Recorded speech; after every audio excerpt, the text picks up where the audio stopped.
ndina chimwadi Yesu anaferane anafera kutitu ndikakale mwambamo tonga ntambi mpesamo ndikala tumwachemo chikondi chachecho chachikurukudi chiangati nyanjayo ndicho tucho santanso ndandifunafunane ndikaliwo chimwa. Going to be blessed with wonderful music as well as a powerful study. Now, let me ask quickly a question. Who is likely to be affected most if you died today? This afternoon, our study is biblical realities. Who is mostly going to be affected the most if you died today?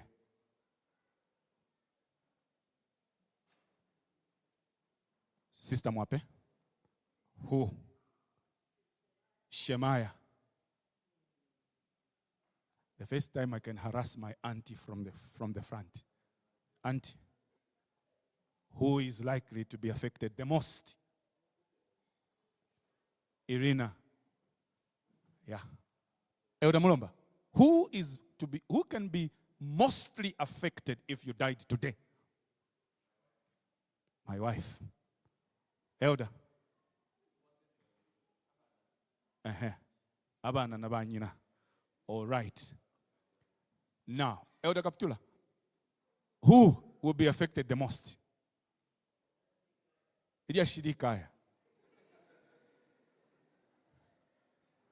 So this afternoon, I know that when a spouse dies, they are affected, isn't it? But you have noticed that there are some Adventist men in good and regular standing. The wife dies 3 months later, he has married again. Has he sinned? No, because the wedding vows said, till death do us what? Part. Now, but then, for the children, if you fell dead today, do you know that these junkies that you see here, I was conducting a crusade not long ago in Mtendere East. Young man who was my interpreter, after one evening service, he followed me and he said, Elder, when you made an altar call, there was no way I could have given myself. But I was broken when you were speaking. Because I was at Kabulonga Boys. I have 12 points, but I have nowhere to go with my 12 points. It's not just me. In Kalikiliki here, I have a clique of my friends with good grade 12 results, but they are junkies. They are smoking what they are smoking. I said, what could be the problem?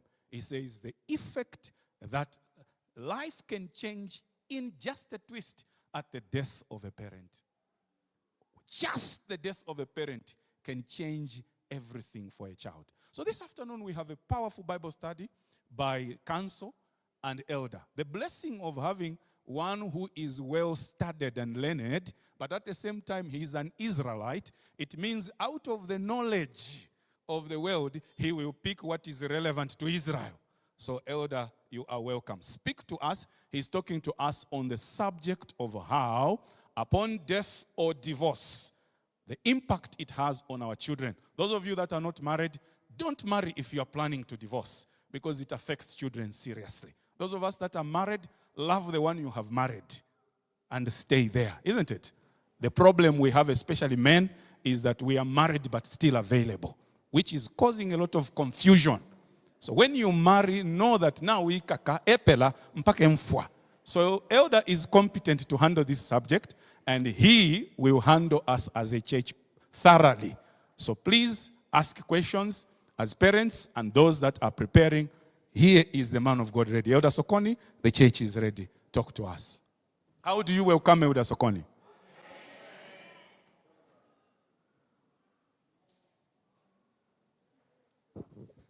Afternoon, brethren and sisters.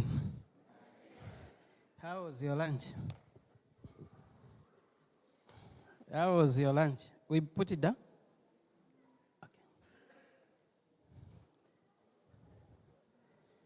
No, some of us who are vertically advantaged.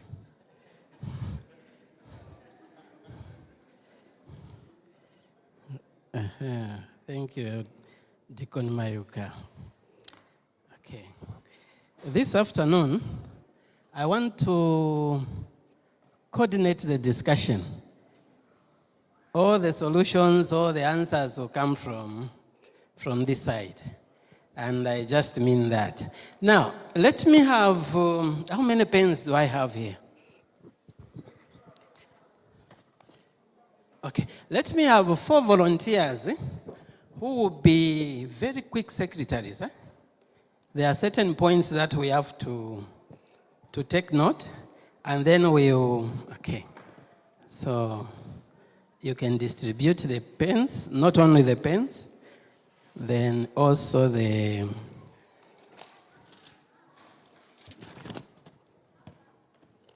okay, the writing pad.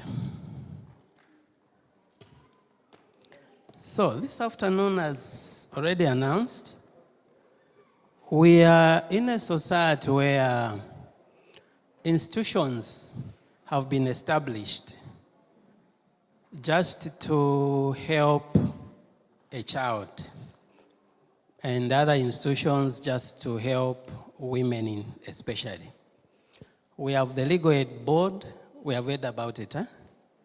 Now we have also Legal Aid Board Clinic for women and children only. Now, this institution manages the issues that we are going to discuss for free. Okay? After divorce, the impact on the child. And after what? After the death of the parents. I know almost everyone knows where Legal Aid Board is. It's behind the courts. But Legal Aid Clinic for Women and Children is behind ZRA. That one is managed by the Law Association of Zambia. So, first things first, who is a child? Because when Elder Kaptula goes to Luapula, the parents will come in, my child has what? My child has come. Okay. So, what is the definition of a child? Who is a child? Okay. Let's have mics all over. Maybe 4 this side, 3 this side. Okay. Okay. Who is a child?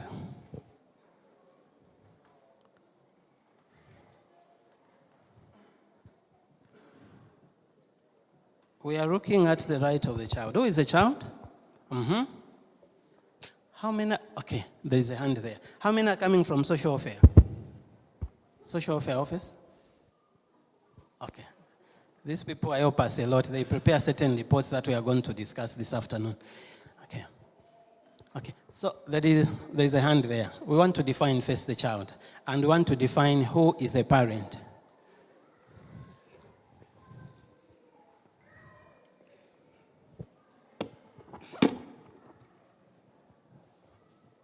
Good afternoon. A child is a male or female under the age of 18 years old. Okay, that's the first definition of a child under the age of 18 years. So 18 years and 1 month, you are no longer a child.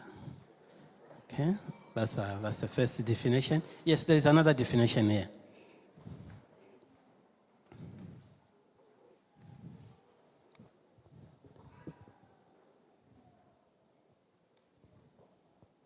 So we have 2 definitions. We've got one under who, which is any girl or boy under the age of 16. Then we've got the other one under the law of Zambia, which is any girl or boy under the age of 18. Okay, thank you so much. Now, the supreme law of the land, the Constitution, defines the child as someone. Let me check. Now, the confusion that we have in Zambia,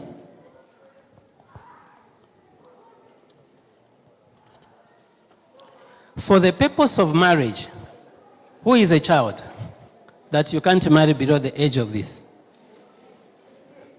16? Others are saying 18, others are saying 16. For the purpose of marriage, you can't marry anyone below the age of who? 18. There's even 21 here. Okay. Okay.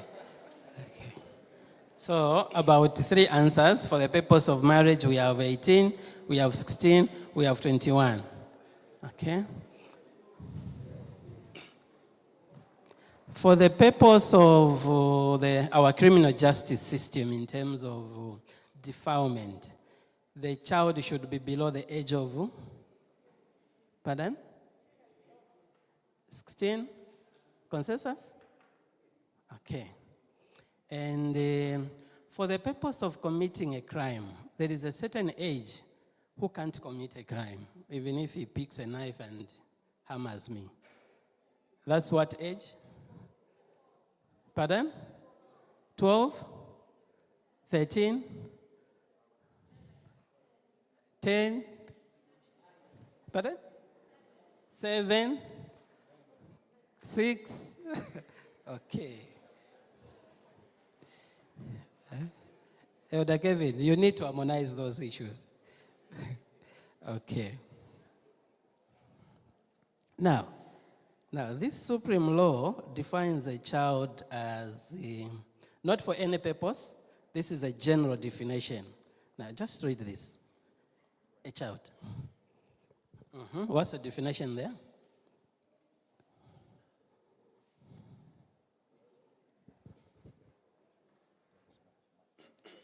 Just, just a child.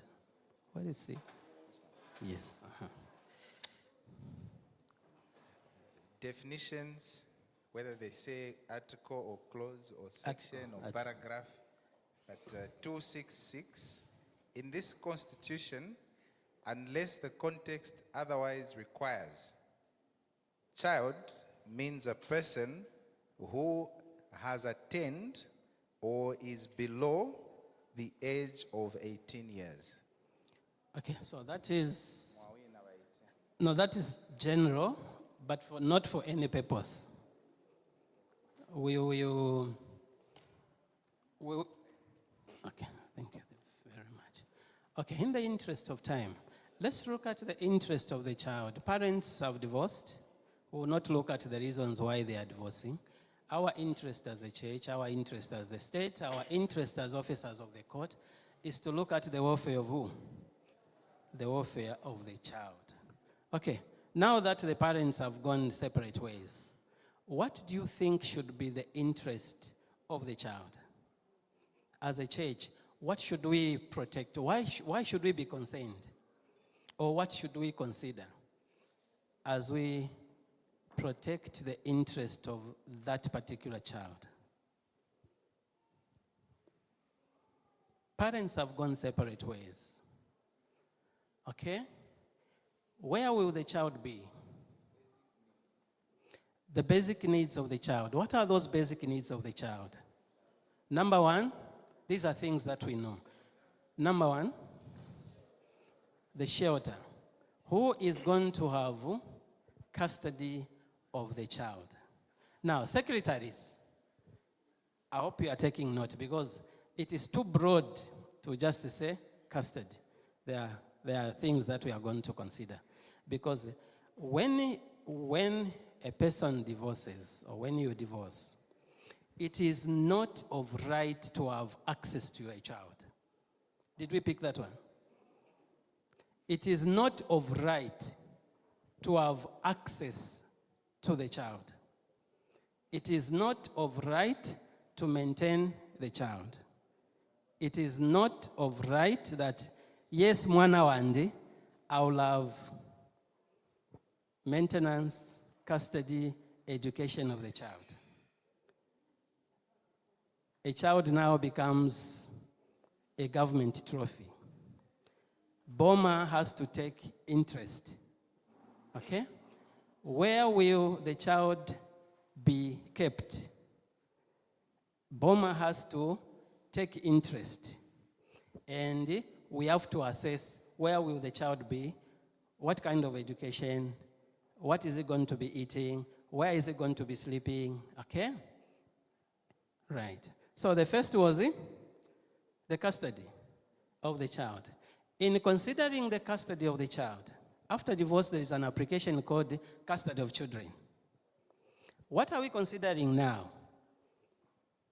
Because it is a settled issue that after divorce, you cannot claim as of right that this is my child, I'll go with this child. No.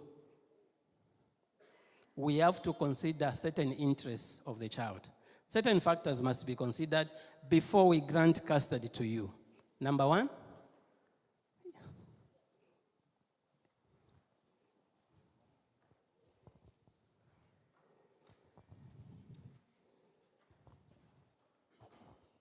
the state will look at the best interests of the child in terms of where the child will stay, who takes care of the day-to-day welfare of that child, and who is most capable to provide those basic necessities for that child. Thank you so very much. So, best interest of the child. This is actually almost half a course somewhere. Just the best interest of the child. So the best interest of the child, we are evaluating the emotional aspect. We are evaluating the physical aspect, educational aspect, and the social needs. Now, can we break down those? What are the social needs of the child? Let's consider those that are young. Okay. What are the needs? What are the social needs of the child? One of the social needs of the child after divorce is that if they are young, you can't separate them. So, someone can't just come and say, no. You go with this one. I'll also go with this one. We shall also consider the age. How old is this child? Okay? Then, what are the social needs? How does this person relate with this person? Okay. Education. Now that the parents have gone separate ways, under the best interest of the child, where was this child going to school before they divorced? No, he was going at, what is this school here? Don Gordon. And so, if the child was at Don Gordon, you need to provide us with the answer. Where will this child be if you decide to divorce? Okay? We will not allow your divorce. You have your interest, yes, you have parted company. But tell us, where will the child be? If the standard was at Don Gordon, don't give us the answer that, no, now you will be at Mutwe Wankoko Basic School. No. The standard must be what? Must be the same. It is your decision which must not affect the child. Okay?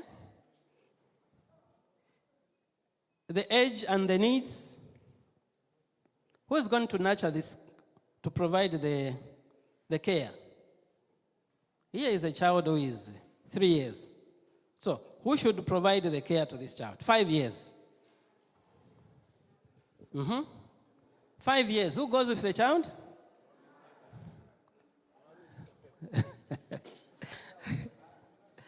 Who goes with the child? 5 years.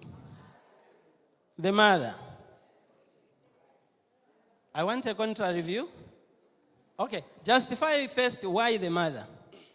I've seen hands that are up. Yes, yes.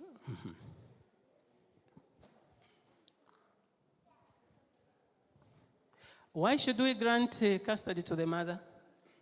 5 years, 10-year child? Yes? It's not automatic that the mother should go with the children. Even though the mother is the primary caregiver, we look at the mental state of the mother. So sometimes the mother cannot be mentally fit to go with the young children. Have we picked that? Now, this is a reason before custody is granted, a report in most cases, an independent report is prepared by the social welfare department. They will do an investigation where they will interview even the neighbors. The reason actually for this divorce is because okay? Now, the interest now is, this is a female what? Child. And now these are realities that we want to consider. This is a female child. The father is always bringing girlfriends in the what? In the house. Would it be in the best interest of a 10, 13-year female child to be witnessing those things? That's abuse, right? Okay. So, how about the mental status? Maybe one is not well. So definitely, or they have been actually badly affected by the divorce. Most of the divorces are very acrimonious. Okay? Others go with amputated legs because of the fights and what. Now, because of that, a report will be prepared. No. I think the best interest of the child will be better saved if the father goes with who? Child. Or the mother goes with the child, the other one will have access, maybe per weekend. When the circumstances change, that's when you can make a variation of the custody order. Okay, now things have changed, maybe I've remarried and whatever, now we'll come to that. It also becomes a problem after remarriage. Other issues to consider, so we said the needs, the age, suitability of the guardian. So it's not everyone. How about financial ability? So when they part company and you say, I will go with Junior, we'll ask you a question. What is your income? Where are you going to be sleeping? Do you have the capability to rent? No. What's your income? I have no income. So how are we going to take care of that child? God will provide. Okay. This is a government trophy. So government is taking interest. It's no longer of right to have custody. So Boma will ask you a few questions. Bwana, you want to have custody. Do you have the financial muscle to take care of this child? Why are we asking about capacity? Why capacity? The child has been having 3 meals a day, and you want to subject him to a single meal per week. The rest is, let's kneel down and fast. No. The child, you have to wake up at 02 and take the child to hospital. And hospital may not be that cheap. Even transport may not be that cheap. So, how are we going to provide the medicals for this child? You have to give the answer. With evidence, you have to give the answer. Financial capacity. The environment, stability of the environment. How stable is the environment where you are taking the child? So who can talk about stability? How stable is the environment? How stable is the environment? There is environment outside where you live and environment in the home. This is the environment where they quarrel every day, they fight every day. Okay, so now you want to emotionally torture your child. So when the report comes from social welfare department, they'll say, no. From what we have gathered from the neighbors, this is not the best environment for the child. Okay. I know someone would say, no, we grew up in a very hostile environment, but we are well. Okay, there is a hand that is up. Thank you. So when it comes to environment, I think there are quite a number of factors you consider on both parties, from the mother side and even from the father side. Of course, among them could be issues of the size of the family where the new child is being introduced to. I'm talking about in the event of the mother. This mother is divorced the husband and she goes back to her parents' home. In her parents' home, it's like Mulaga. It's a very big family. Where when it comes to a meal, it's about who washes hands first, who is fast at eating. You're not fast, you have malnutrition. And this is the environment that the child is introduced to. How does the child cope when they eat at a pace of a snail? Very hard, isn't it? Of course, if we come to the father's side, the father has all this gang of friends who take alcohol. You know, this is a girl. It could even be a boy, already been introduced to drugs and alcohol at a tender age. Even at high risk of child abuse, sexual abuse. I know we have had situations where the very father is the one sexually abusing the daughter, especially when they reach puberty. They become food for the father, unfortunately. These are realities. All that is part of stability. The other part also can be, if we look at in-depth areas, we also look at issues of how does the child continue with his or her social life in that environment. It's an environment whereby it's a locked high gate, whereby it's only the child and the father, or the child and the mother. The child has no interaction with the outside world, apart from school. Such children, when they grow up, trust me, they're the ones we see in universities feeling like it's a freed slave, you know. They are so freed now to misbehave because they never had that opportunity at a tender age. All that is the environment. There's more to that anyway. Thank you so much. We'll open it up. Just a second. Continuity and stability that he was talking about. So in terms of stability and continuity, school, community, cultural practices, religion. Now, they have parted company. He's coming from the Adventist family, right?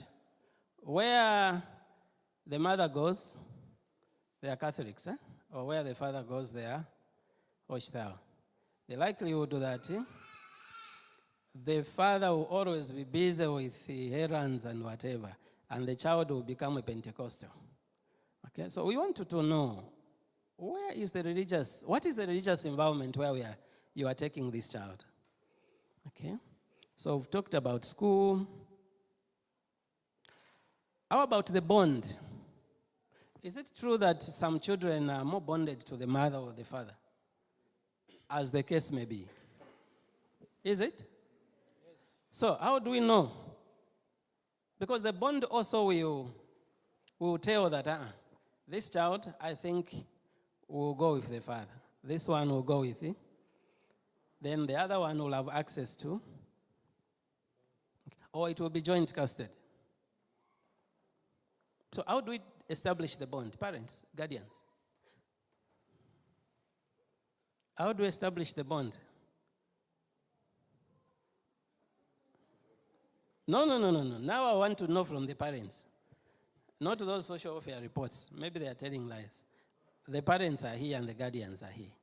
How do we know that this bond is with the mother and this one? If you break that bond, it will not be in the interest of the child. Okay. This male child is well bonded with the mother, and the father says that, no, since it's a male child, I want to groom him. Okay. Yeah. Of course, we also consider the age and all those things. So how do we establish that? As we are coming up with answers, let me exhaust just a few points in the introductory part. Financial capacity, cultural, religious considerations. Okay. Any other factors to consider? Okay. So now, those are certain factors to consider. Now, there are specific rights now. Remember when they are divorcing, after divorce, there's custody of children. After custody of children, there's what? Where the fight always is. There's what? Fight for what? Uh-huh. How does that affect now the child? You have 2 houses, huh? Okay. Pardon? Or assume you have just one. And then each one, you can't divorce they can't divorce and be in the same shelter, right? So, who goes with that house? And where will the children? Okay, there are mics. We want answers. Our secretaries are taking note. Because we'll review those answers in detail. In your view, who should remain now with the house? You just only have one. There's an answer here that no one. So you're going to sell? You're going to sell and share the money. Where will the children stay? Pardon? Yes, Elder Mlomba. Elder, it depends who has brought about the divorce. If the one who has brought about the divorce, surely the children will remain with the house, and the children will get that one who's innocent to stay with them. Okay.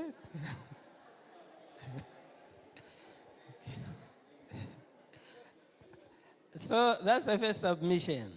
So another, and there is a justification. The elder has given some justification. Yes. Any other? Issues of ownership. Intestate and testate separation of properties. Looking at a family, I'm sure we prioritize vulnerability. Who is more vulnerable in this divorce case? That if this divorce goes on, who is likely to suffer the most? And when looking at basic needs, we're looking at even the needs such as shelter.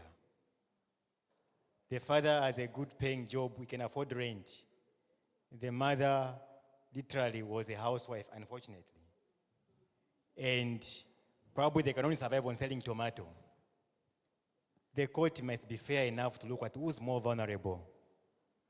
And even when they do that also, in an event where the mother is more suitable to take custody of the children, they might also even order the father to provide financial support on a regular basis so as to ensure that the mother who is vulnerable still can get support from the divorced husband. Even when they're divorced, the courts can still allow the wife, ex-wife, to still get support from the ex-husband until they are fully financially stable to be independent, regardless of who has initiated the divorce.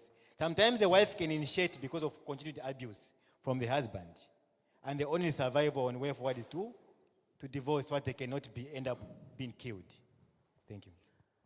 Okay. It's open for discussion. Now, let me bring up this issue. This issue now.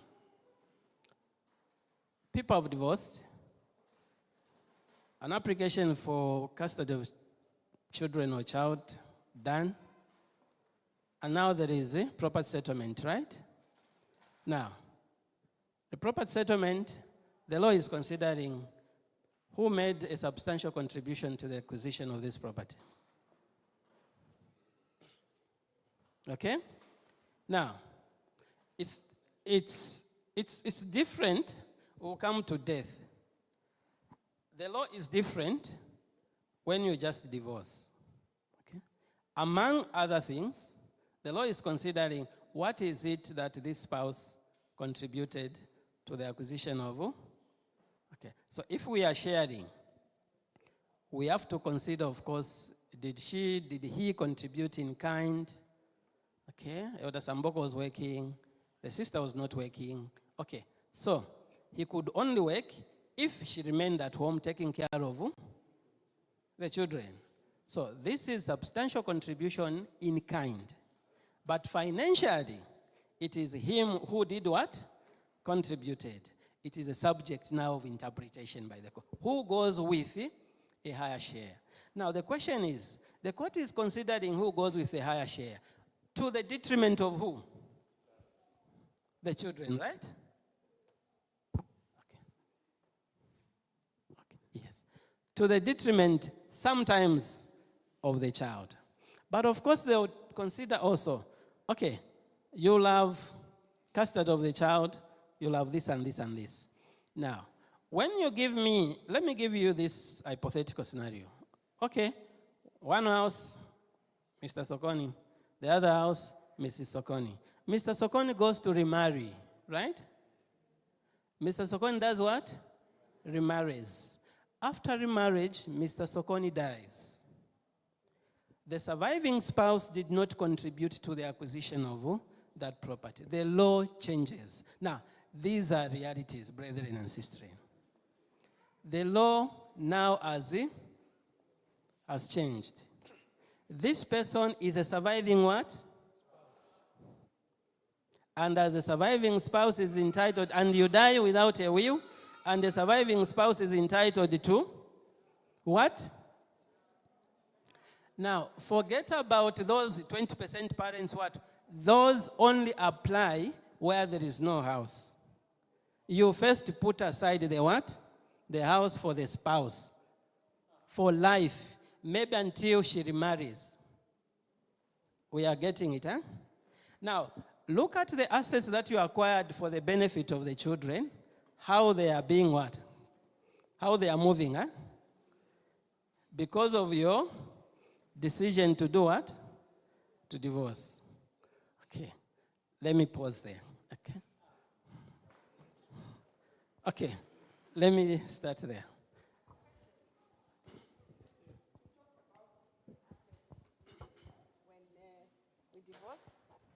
We divorce, and then the other person remarries, and then the surviving spouse, the other person dies, so the surviving spouse owns that property. So I just wanted clarity. Is it owning property, or the surviving spouse has a life interest in that property, and what the two mean in terms of ownership?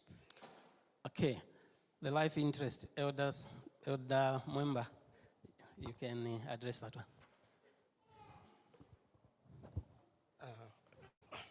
I didn't want to address that. Okay. But I will address it. Okay. But I didn't want to. I wanted to bring in my own issue. So a life interest is really, so as the elder has mentioned, a life interest is a life interest. When you're married, husband and wife, and you have, let's say, one house, the law says that that one house is a matrimonial house. And therefore, it is not subject to those percentages, the 50, the 20. That one, the law says, is for the spouse and the children. The spouse has a life interest, okay, or an interest until remarriage in the house. That means that a life interest means she's only the owner until she is alive. When she dies, she loses it. Or she also loses it if she gets married to another man.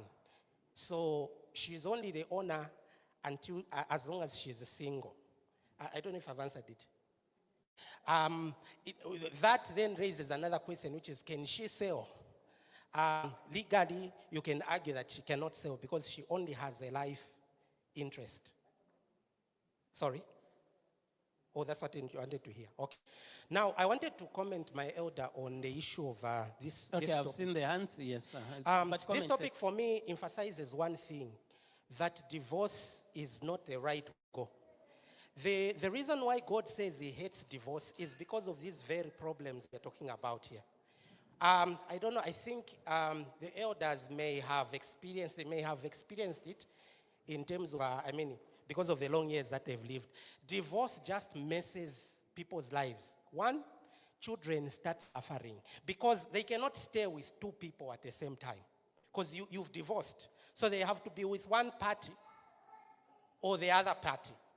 And if you are married under, the civic center, it's called the statutory marriage. If you go there, which most people are doing now, if you go there, you need to, after divorce, you need to now go to court and persuade the court why children should be given to you and not to the other party. From experience, it is a very bad thing. I just wanted to emphasize also one thing, Elder, which I think is foundational as well. I think you had raised it. A child is someone who has attained 18 years and below, according to the Children's Code Act, which adopts the definition of the Constitution. So any child who is 18 years and below, in other words, even someone who can vote, is a child who, is a child of has a mother and a father. It means when they divorce, when parents divorce, they are also subject to issues of custody. Who is going to take care of their needs? Who is going to take care of their interests? That's what I need to say. Meaning then that, and that is one last point I'm contributing, meaning then that for children that are able to speak, children that are, someone that understands would be how old? Maybe, no, not 5, maybe 10 going up to 18. One of the considerations, Elder, is also the wishes of this child. Of course, all these things we are talking about are not read in isolation. It's not one issue that a court will say, okay, no, because this child is female, so they'll go with the mother, or this child is young, they'll go with the mother. There are also other factors. The general rule is they'll go with the mother. Oh, I hope I'm not preempting the Bible study. The general rule is they'll go with the mother, but the court will also have regard to the other principles. How is the mother's behavior, for example? So now, this is how acrimonious it is, because the father will be trying to get this child, and they'll be trying to show that, look, this mother is so unfit. This mother is an alcoholic. This mother spends the time outside the house. So it becomes, again, acrimonious in terms of this process of getting the children, because you all want these children, because you have a relationship with them. No one wants them. Of course, usually they go with the mother, but it shouldn't be like that. It's subject to the court making that decision. Thank you so much, Elder. Thank you. I saw hands. Thank you so much, Elder Member. I saw hands. Open for discussion, brethren and sisters. We can make comments. Okay. Maybe the other mic goes this side, and the other one behind. Yes, making a follow-up on what Elder Bwemba was saying on the life interest. He was just talking about the she. She loses, she does what? What about the he side? He didn't mention that. Because we have got scenarios where maybe the mother dies, the father remains in the house, then he remarries. And the children now are scared. They don't know who will be the owner of the property when the father dies. So maybe he can also address the other side. Okay. So let me transition to death after divorce, then address that. Agreed? As we transition from divorce to death, then we address those issues in detail. Thank you. Next. There was a hand here. So it was the same, I wanted the same clarity, like when a man maybe is given a house and Yes. then he remarries and then he dies. Okay. That house was acquired with the other woman. So is the current wife entitled to that house? That's a clarity I also wanted. Okay, I think let's randomly everything. So because of popular demand, okay, let's address that issue. There's another question. Okay, we are addressing that one. Elder Sambo. The question I have is, there's a scenario of someone, the lady already, at the time that they are getting married, the woman already has a piece of land, right? Then this woman gets married to a man who already has children. So this man is divorced. He already has children. So she gets married and she already has a piece of land on her own title. Then after gotten married, then they start building together. So now, and on her land, the man is also contributing towards the building of the house. So I think if you could address that scenario as well. Thank you so much. Now, those are issues that we do every day when we wear ties and go to office. Every day, those are the issues. Now, I need to make one disclaimer. I've noticed there are clients at our office in church, and there are certain issues that we have discussed there. Please, it is not the interest of this discussion to discuss your personal issues. However, we have to answer the questions as they come, right? Okay. Given that permission, and now we can, okay, that is fine. Eh? Great. So, granted as it is, which one do we start with? We start with, okay. So, her name is also Sokoni. She got, the house is a very big house in Chilenji.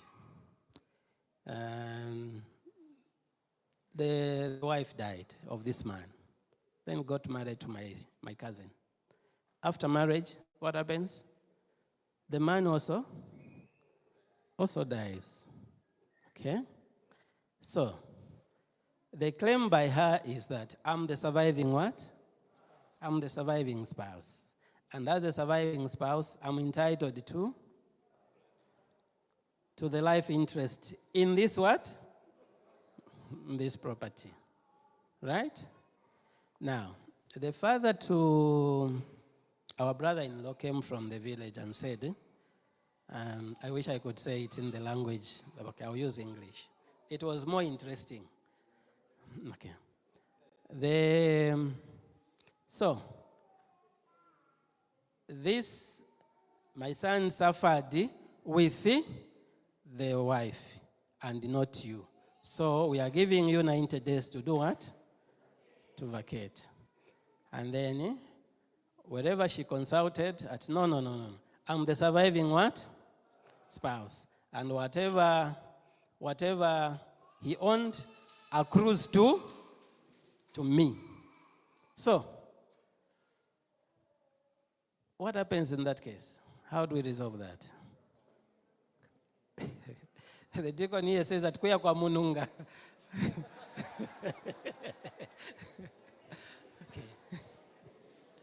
Okay. Remember there are children who are not her children, right? Okay. But she claims that I have a life interest in this. And the relatives are saying, no. This is our asset of our late son. Okay? Now, these are real scenarios. How do we resolve that? Okay?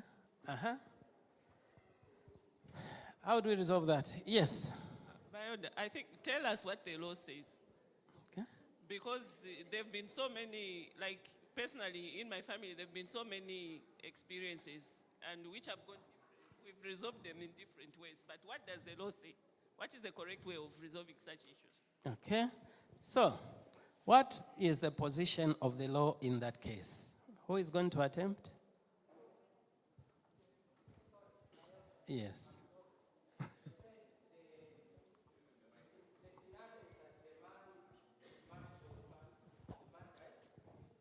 The scenario is a man remarries after death. Yes. Right? And he has a life interest in the house? Yes, he has a life interest in the house. Yes. And he dies. Now, the wife says, I have a life interest in me because I'm the surviving what? Surviving spouse. Everything that he owned before he married me, everything that he has owned after marrying me, I'm entitled to this. Help the church. Elder, I will give my interpretation of the law, which may not be correct or not. Of course, lawyers have opinions. In that case, because remember this life interest is not, it's a life interest on the man, okay? But this, it's the property at the time when the wife is dying, and this life interest is vesting on this man, the children also have an interest in that house. The wife, the second wife, will not get anything because the children are still alive. Because at the point when the man dies, he loses the life interest. The property does not pass to her. It is not part of his intestacy. It goes to the children. Yeah. Okay.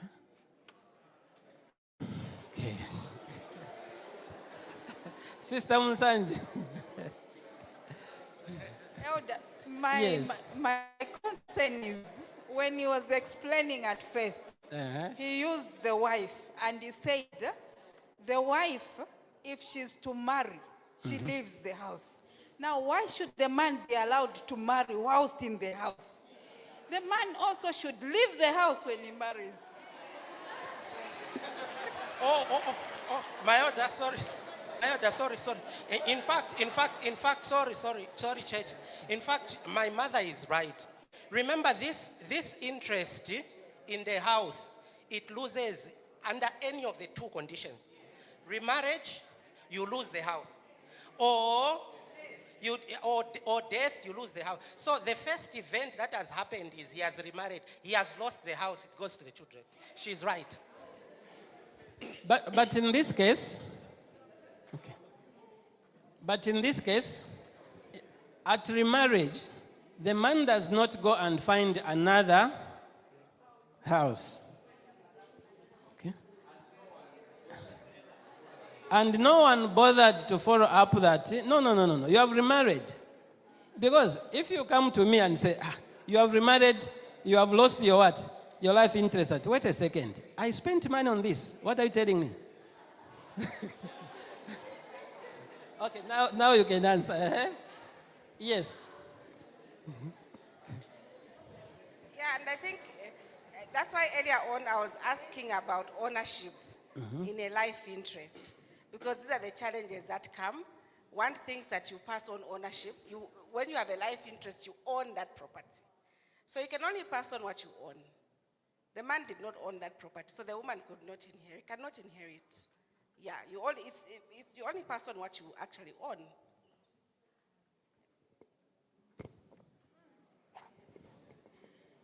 Okay. What do others say? Okay, so what I would say is that sometimes when parties divorce, the law so provides that when a child reaches the age of 18, they cannot really get maintenance from the parents. So once you reach 18, so if you're 18 years old, both of your parents are late, and then there's the stepmom from the last man who was in the house. So the courts also look at the fact that this child is 18 years old and above and can sustain themselves. So if this man left a will under that stepmom's name, the stepmom would definitely get the child. So you also go back to the will of the last man standing. Yeah, I would say that.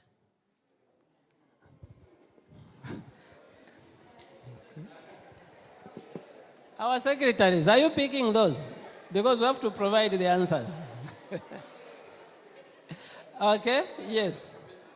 Okay, I just want to find out with the life interest, whether male or female, the one who has remained, are they able to sell the property? And if so, if they sell the property before it's questioned, does it further complicate the situation, or is there a reversal that can take place, if any? I had a second question. So one dies, the question, if you picked the question, let me repeat it. One dies, the other one remains in that house. That person enjoys life interest in the house. Does that person have the right to sell? That's the question, right?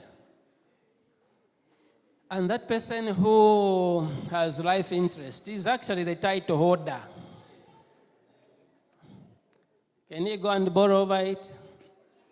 He defaults and the bank gets it. Can he sell? Yeah. Yes, Elder Member. I'm sorry. So I'm reading Section 9 here, the Interstate Succession Act. Notwithstanding Section 5, where the estate includes the house, the surviving spouse or child, or both, that is where you have both the child and the wife, shall be, and the husband, or the husband, shall be entitled to that house, provided that B, the surviving spouse shall have a life interest in that house, which shall determine upon that spouse's remarriage. So, my reading of this actually says the two are entitled actually upon the death. When I say the two, I mean the spouse, the surviving spouse, and the children. So it's not one after the other, actually, it is at the same time. Except the law says, for you, the surviving spouse, you are not the owner absolutely. Meaning you just have a life interest here. You can't even sell this house because the children are entitled to this house as well. They are entitled, as much entitled as you are. Now, you will lose this interest if you remarry or if you die. The ones that will remain, the children will still take it. We have picked it. Now, Sorry, Elder. Just there, regardless of the age of the children, right? Or children, 18 years, remember. So if all the children they are above 18 years, then this man still remarries. No, they are not children. Anyone who is above 18 years, 18 years, 1 day and above, you are not a child. You are an adult. You are not entitled to inherit anything. All right. So now, if the children are above, so Elder Sokoni. Elder, let me just finish my question. Elder Sokoni, let me just finish. So, in the case that all the children they are above 18, the wife dies, then the husband decides to remarry. What happens to the property? Does it still remain with the children? They don't have any touch in it, or what is it when he remarries another wife? Because when the children are above 18 years, the husband dies. The wife, when she remarries, she loses that property, unless if I'm mistaken. So when the children are above 18 years, then the husband remarries, what happens to the property? That's my last question. Thank you. And to compound it, these who are 19 years and 20 years, they are actually dependent on that shelter. Which ones? Sorry. Okay. May I answer? Did you pick the question? Did you pick the question? Okay. He is saying that the children are above 18. Right? Can the surviving spouse now deal with the property in any way? Or suppose the surviving spouse now dies and he remarried later. The children are above 18. Can they protest that we have a life interest in this? So, this stepmom cannot get it. We have an interest, notwithstanding the fact that we are 19 and above. Because this is the only shelter we have.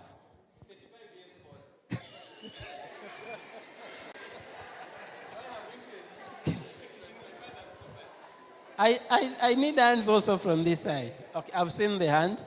Okay. At the back there, Elder Mulomba, then. Okay.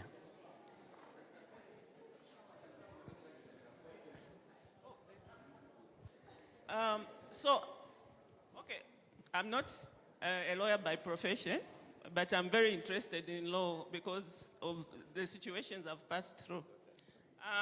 Like when my dad died, my mom died first. The house was in her name, dad was still alive. We were all above 18 years, we were all adults. And dad had like a second wife. Okay, so they tried to bring confusion. We did not allow them to do that because we told them this is our house. This is our mother's house. Okay, and that's how we sorted out the problem. So as far as I know, despite the age, the children benefit from the estate of both parents. The only benefit where age comes into play is a pension. Okay? Sorry? Where there's a limitation, where they can say, okay, you're above 18, you can't benefit from this benefit. It's a pension of a parent. Where it's like you have defined, when you are, it passes on to a surviving spouse and children up to the age of 18.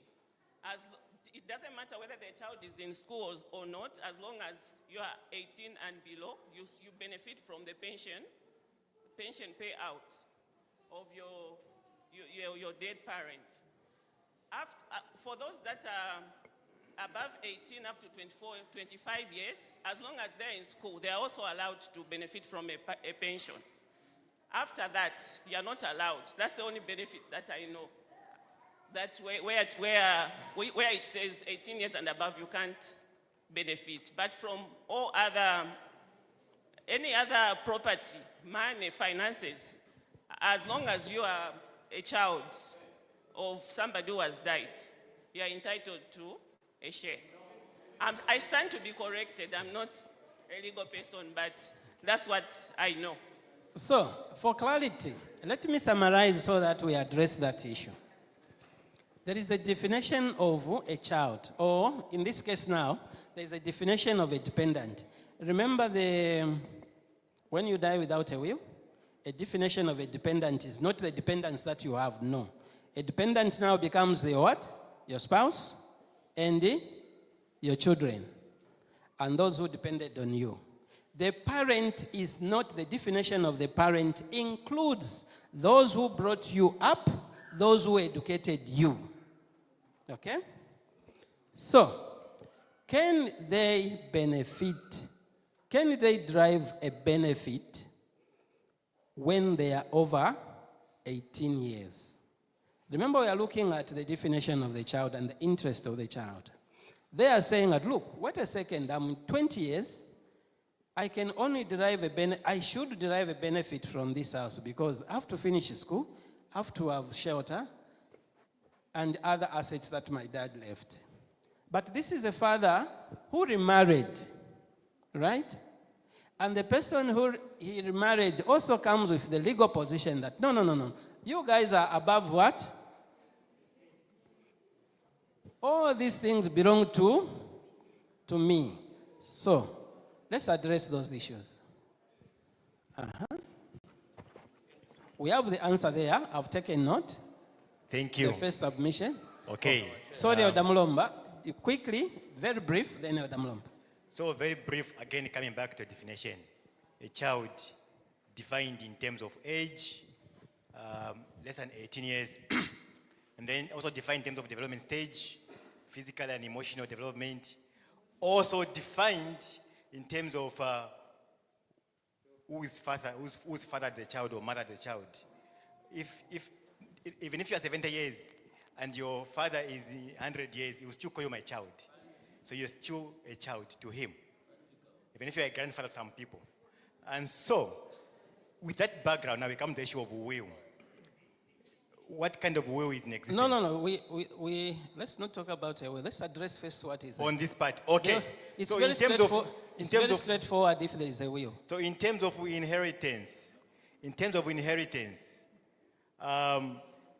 regardless of age, forgive me, I'm not a lawyer. Regardless of, I'm not speaking from a perspective of experience, seeing what my parents have experienced after my grandfather died and leaving behind 9 children who are adults, all of them above 40, but fighting for inheritance. So, yeah, so in terms of inheritance, legal heirs of the property doesn't look at how old the child is. Even if they are 40, they can still be legal heirs of the property as long as they claim to have been children fathered or mothered by that parent. We hear your submission. Elder Mulomba, what is your submission on the issue? Thank you, Elder. I must say that, like Elder Samboko was saying, umwana takulila nina. I'm above 40 here, and Dad just left the three of us, myself and my two sisters. I'm seated comfortably on the title of that property. Yes. Now, answering, I came here with little knowledge about the member defined what it is. I'll go home with what it is. The scenario on the table where somebody remarries and brings the second wife in a home, we will define that marriage to be legal.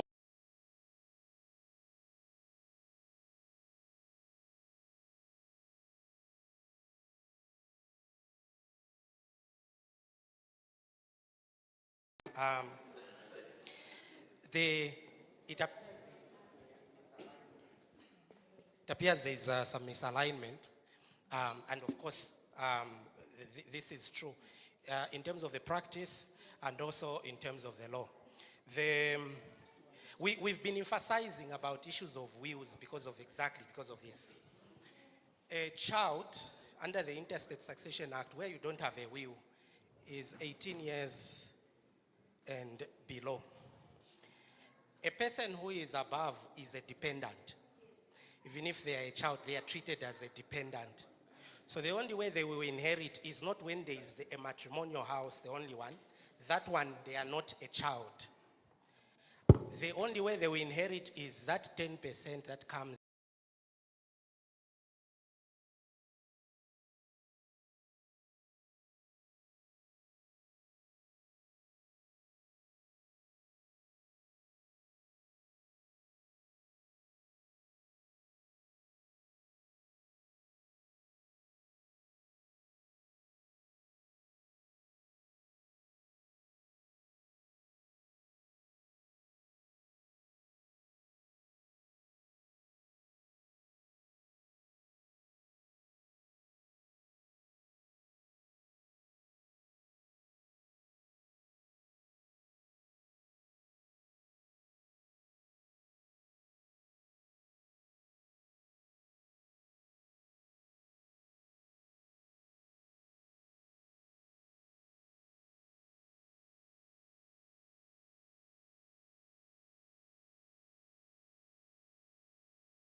We still have. Okay. Yeah.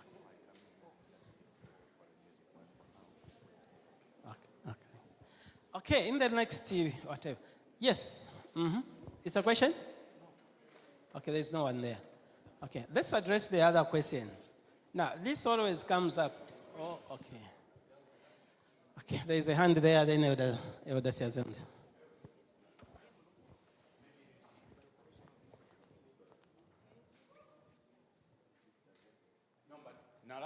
So we'll start with the sister here, then the hand behind there, then Elder Siazon. In that order.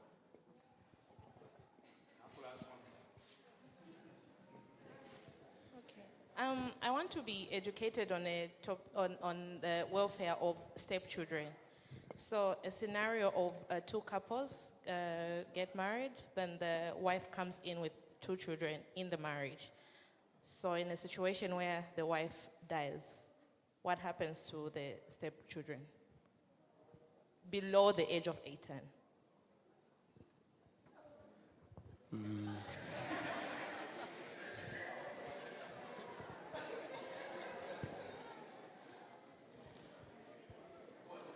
Okay. Very good, very real question.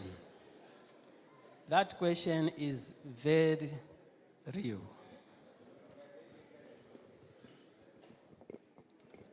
Okay, we'll address that one. So let's pick 2 more, then we address them, then we come to Elder Samboko's question. Okay? 2 more. My brother. You, not behind. Just go ahead.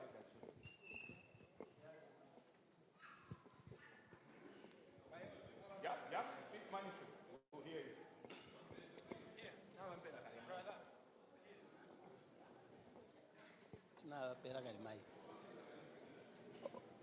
Okay. I really want to get the question that my brother asked. I think it was the elder who was seated there, where the spouse or the husband, when the husband has died, he's left children, and he was married to a wife.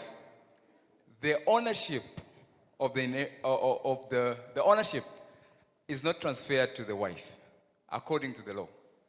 I think we've all understood when he stipulated the law.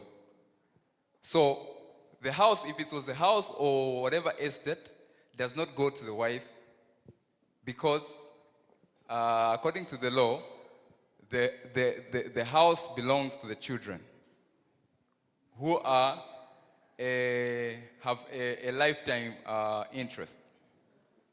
Okay?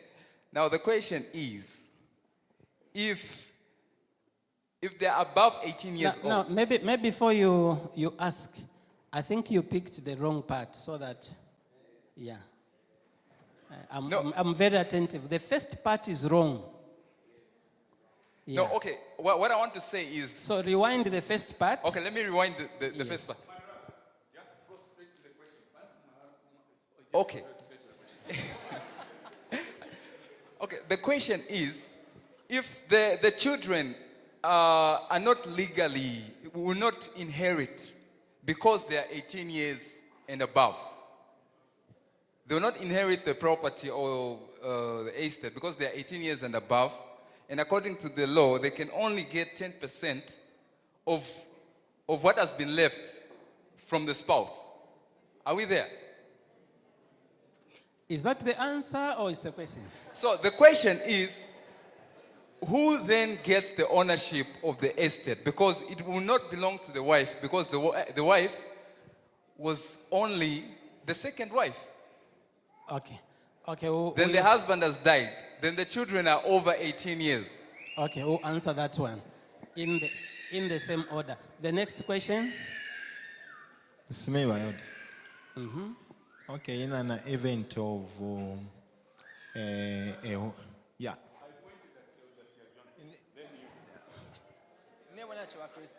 I was the first one before. Yes. The Elder Kaptura would have said, in the spirit of brotherly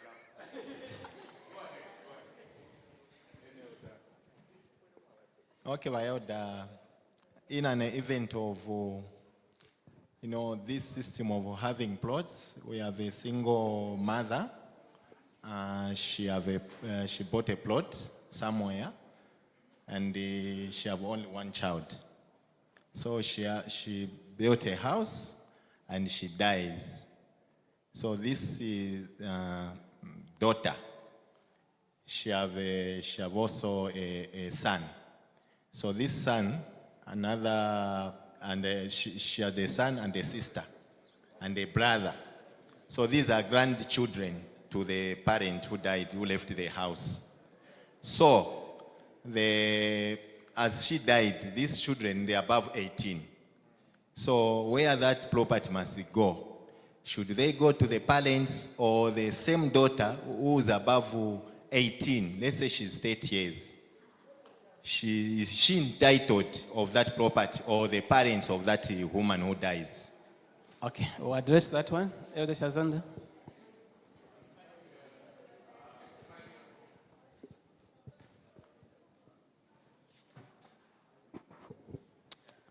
I think we will now stop laughing at the Vice President Enoch Kavindere. Those who've been laughing at him and Junior, we now understand the complications because lawyers bring us all these problems. And that's why we resort to village wisdom. So, what I want to make a request, my Elder Sokoni and Elder Kevin, I can't see Sister Abwaria, and any other those we may not know. I'm sure you know the confusion. It was already, me, I don't even know which question we are addressing. So, my request, so that some of us who are a bit slow, we don't lose and go out with nothing. You, I'm sure, as lawyers, you've picked already. Whether it's in the interest of time, I don't know your Diamba can guide. But give us just some guide. And how to avoid. What should we do to avoid these problems? Yeah, otherwise, you will confuse us.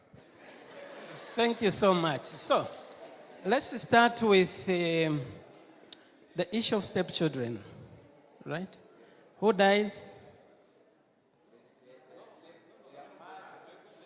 No, the first question was, we are addressing that one because of the issues, the legal issues involved. It's a very interesting question by Elder Sambok. I want it to be the last one. Yes, the issue of the biological mother dies. They go to the stepfather. And then the stepfather dies? Oh, the mother dies. Uh-huh. Yes. Uh-huh. Okay, before they are adults. Okay. Okay, oh, I see. So in terms of inheritance, there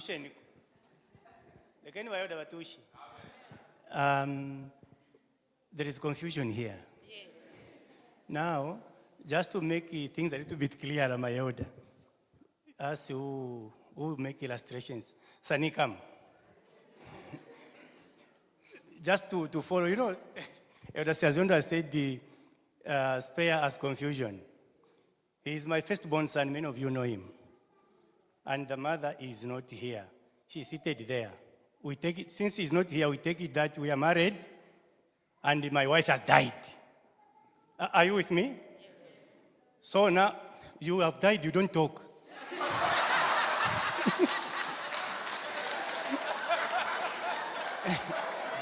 Oh, okay. No.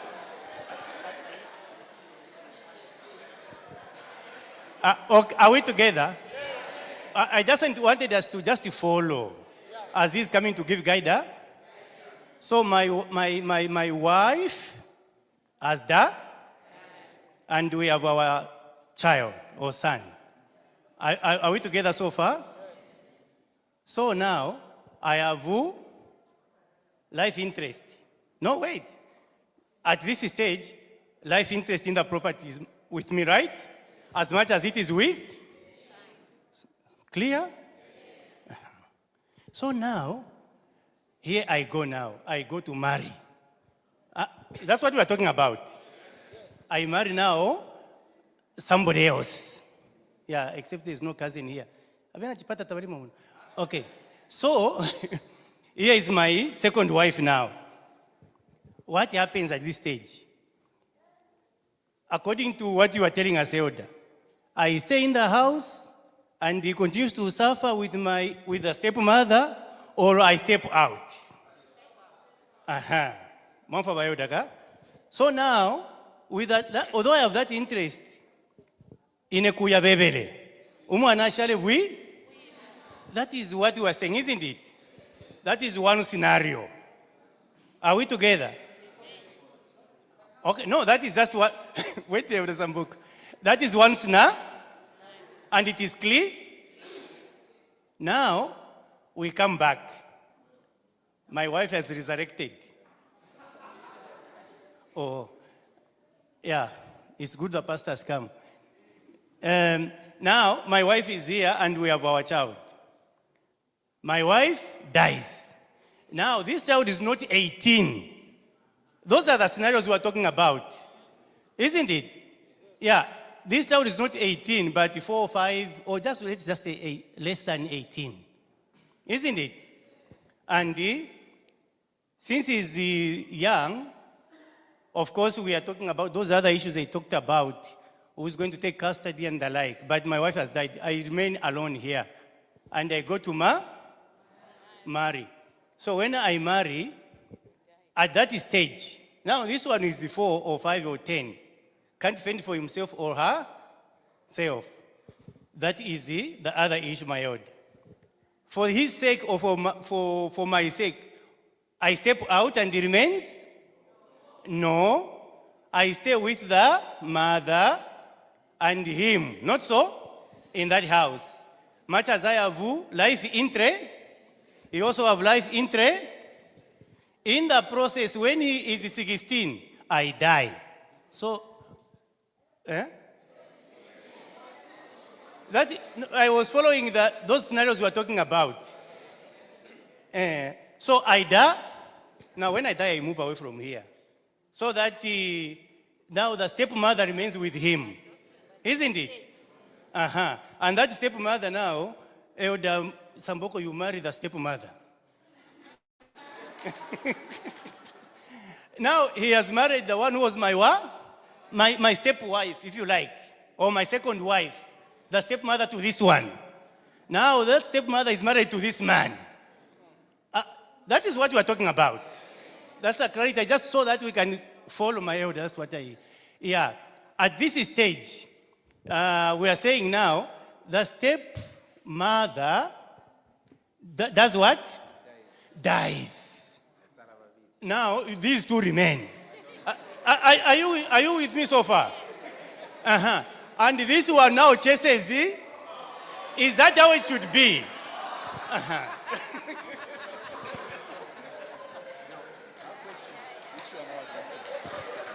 All right, let us be together. In the SDA church, we don't clap in church.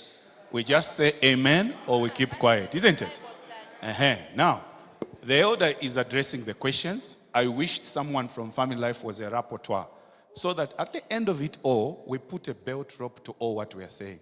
These scenarios we are describing, they may be far, they may be near, but we want to walk away with some position of truth so that we are wise as children of God. Now, as he addresses the question, our sister, in addition to the illustration the elder has made, she said, Elder, you have married a second wife, and that second wife has come with small children. Now, those small children who have come with a second wife, what is their entitlement within the place? So much so that if you died, will those children have any inheritance from you? That is what she was asking. My sister, have I represented your question correctly? Okay. Elder member.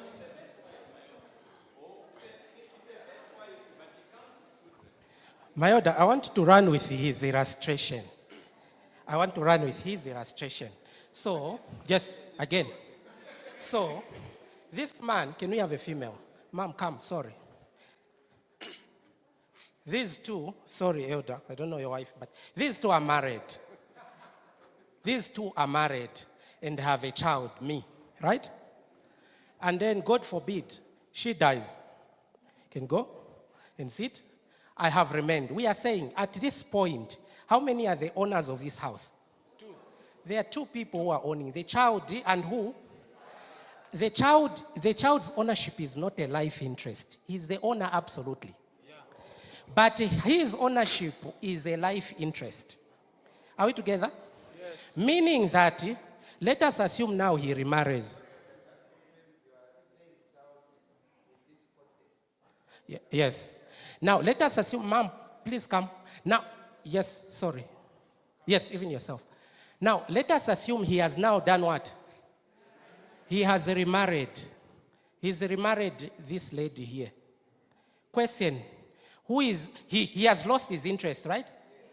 Who is the owner of the house? It's me. I can kick them out. But now, let us assume they don't move out. Legally, who is still the owner of the house? It's still me. Can this house pass to her? No. Let us assume she has children. Can the house pass to them? Simple. Now, if I die, then of course that is now another answer. But maybe for now we keep it here. Because we don't want to go into other details. But the point is this. The point is this. The point is, if I die, by the way, it is I don't want to go into other things. But the point is, the children have an interest in this house. The surviving spouse has a life interest in this house. It ends when he remarries or she remarries, or when they die, and the house remains that of the children. It does not matter whatever happens, as long as this child is there. It doesn't even matter that the father has not moved out after remarriage. He cannot sell the house. If he sells, the law says that sale is void. Yeah. Oh.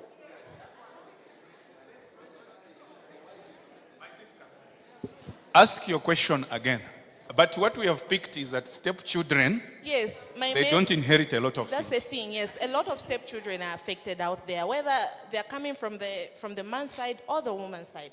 But in most cases, the ones that come from the woman's side. So I gave a scenario of a couple gets married, the woman comes in with two children two children, From whatever. basically. Yes. Then they get married. Then the woman dies. What happens to the stepchildren that came with the woman? Do they inherit anything, any interest? That's what I want to find out. So whether biological or stepchildren, you still get inheritance. Now, the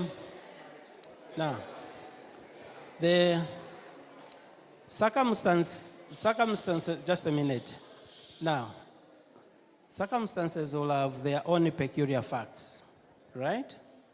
Now, if the mother who has died has not left anything, I'm of the view, I don't know, if the facts that you bring to me are that everything belongs to the stepfather. Now, this is a reason we don't give opinions generally. We have to give opinion based on the set of facts. It is different if she comes with children and she does not own anything and finds me with what I have, okay? Should today, this is a real issue. This is the real. Should today decide to remarry, I have what belongs to me. And I'm saving for my two children, right? If she comes with her children and I die, those things belong to my children, right? Now, it is different if when I decide to remarry today and then she also has some assets, or she makes a substantial contribution to even what I have. You find me with a plot, all right? Your salary contributes to the development of this property. Definitely, these stepchildren of mine will inherit something. The law will look at certain facts as they come.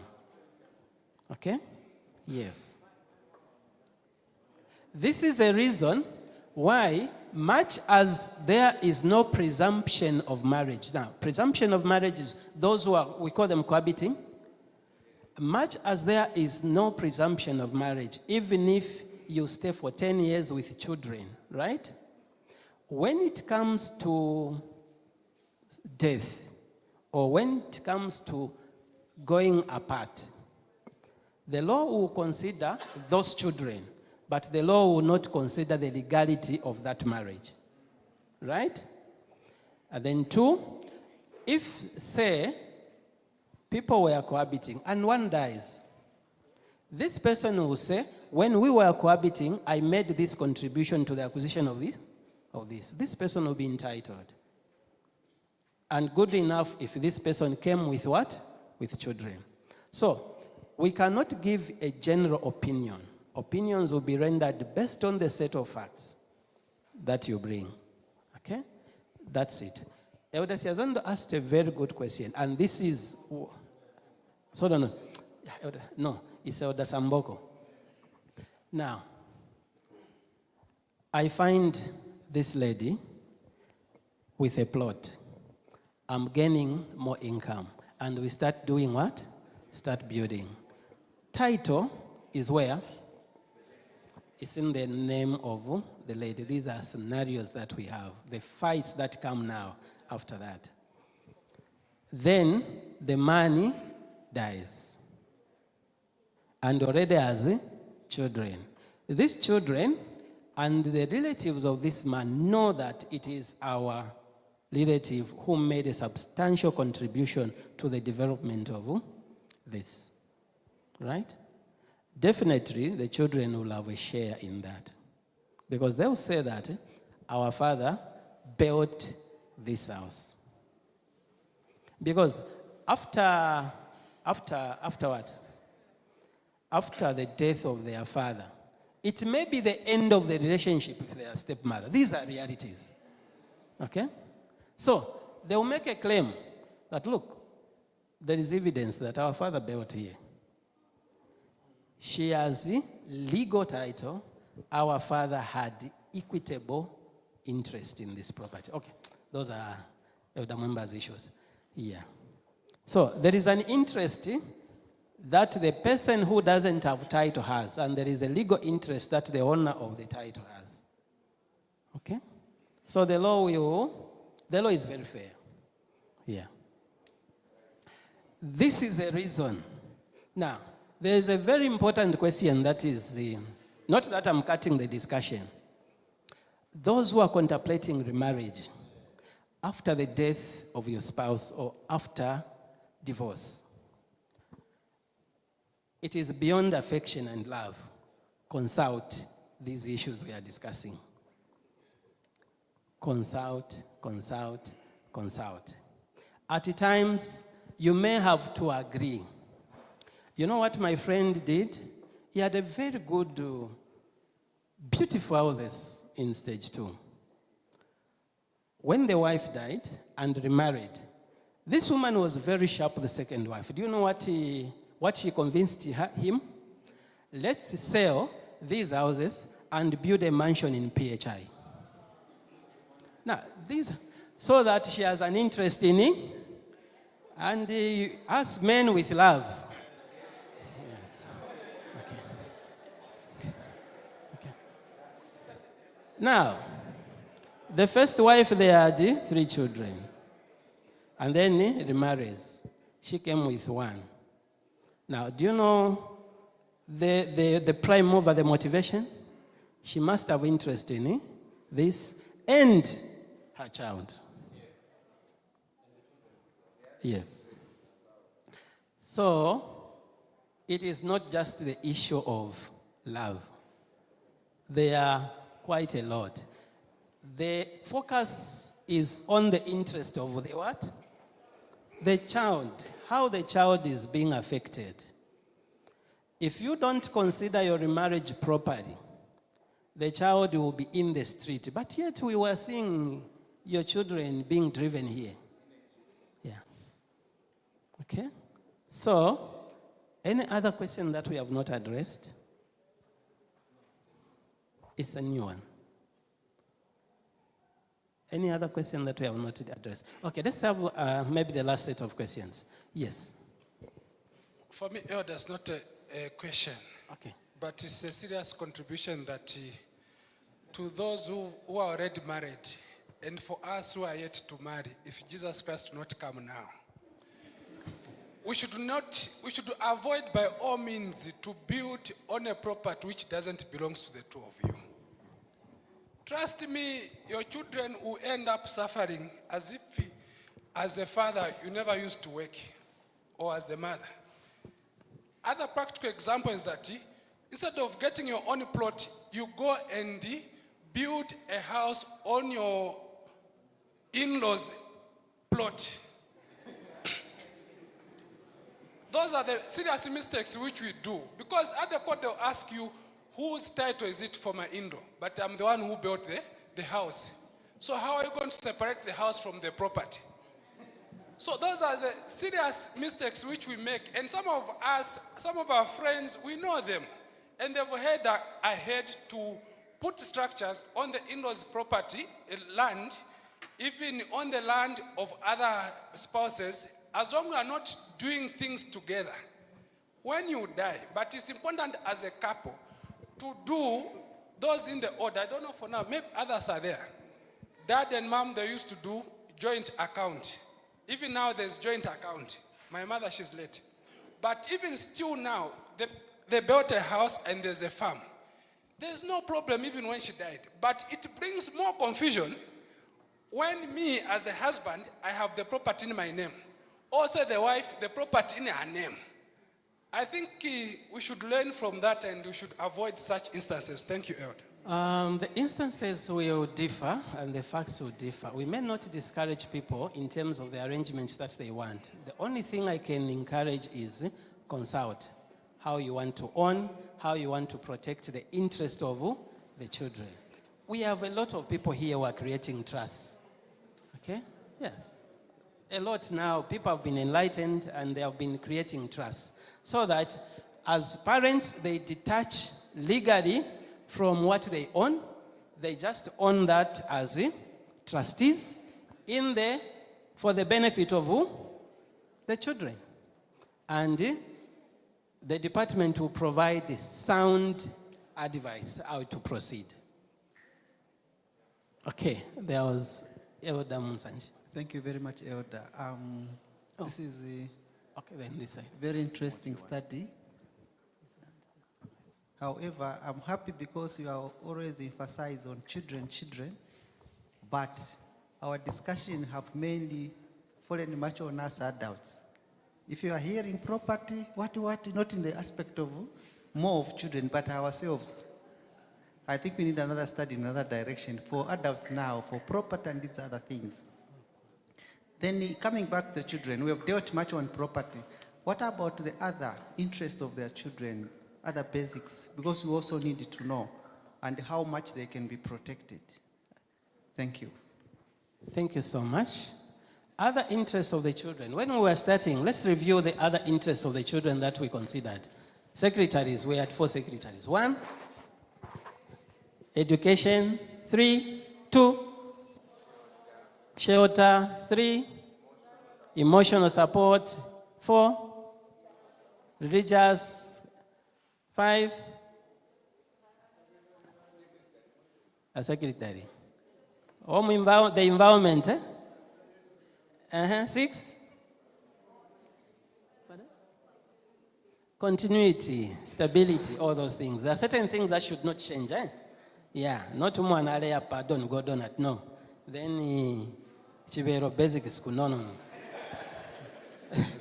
Okay, yes. So, okay, the sister there.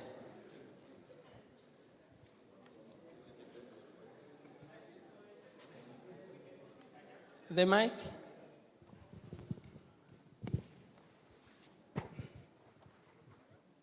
I just wanted to say that I think as learned people and Christians, we should be realistic and mature about these things. For example, when you decide to remarry, one of the ways that you can protect your assets is to do prenup agreements. So both the person who's marrying and the person who's being married, you should be mature about these things. As Elder Sokoni has said, that we should consult. and just agree to do those things. You protect your own assets that you acquired before you married, and the assets that you are going to acquire together, because each party may come with their own children. So you protect property for the sake of those other children when you do prenup agreements before you get married. Another way is through wills. I know a man who had children from a first wife, and then he married someone else. When he died, he had a lot of property in Kablong. Because he left a will, it was very clear. He told the children that the matrimonial house should be given to the wife, who was the stepmother to these other children, but she also had her own children. So while the stepmother was alive, there was no problem. The children gave her the house, and they inherited the other properties that the father left. She only lived for about a year after the husband's death, and then she also died, and the children now wanted to say, no, this is our father's property. They wanted to grab it from the other children. The other children, the children to the wife, they took the matter to court. So that's how the other children got scared. They didn't even allow the case to go any further, because the father had left a clear will to say that the matrimonial house should be given to his wife. So we can avoid some of this problem by being realistic in life, not living at fika isoka kuntash. Thank you so much. So the emphasis from Mom there is there are quite a number of legal instruments that you can use to protect the interests of the children. Okay. Yes. Yes, then.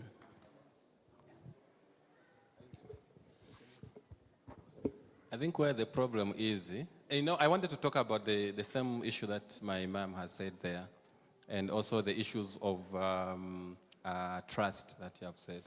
But where the problem is a man in love, or a woman in love, oh my God, who get so confused that you even forget about your own children. Haven't you ever seen that the children are suffering? The mother is late, the children is suffering at the hands of the stepmother, and the father is not even protecting his own children. Love. And I think we need to be more mature above the love when such incidences happen, so that then we make a sound decision at that point. We should be more mature above what? Did we pick that? Now, consider the interest of yourself. Consider her interest before you marry or remarry.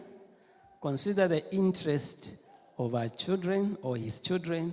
Consider the interest of the other. Now, this is how it should be in real life. But the ideal life is everything is eclipsed with the so-called love. You don't want to talk about it. No. Why do you want to talk about my children whom I've come with? So you don't love them? Love will.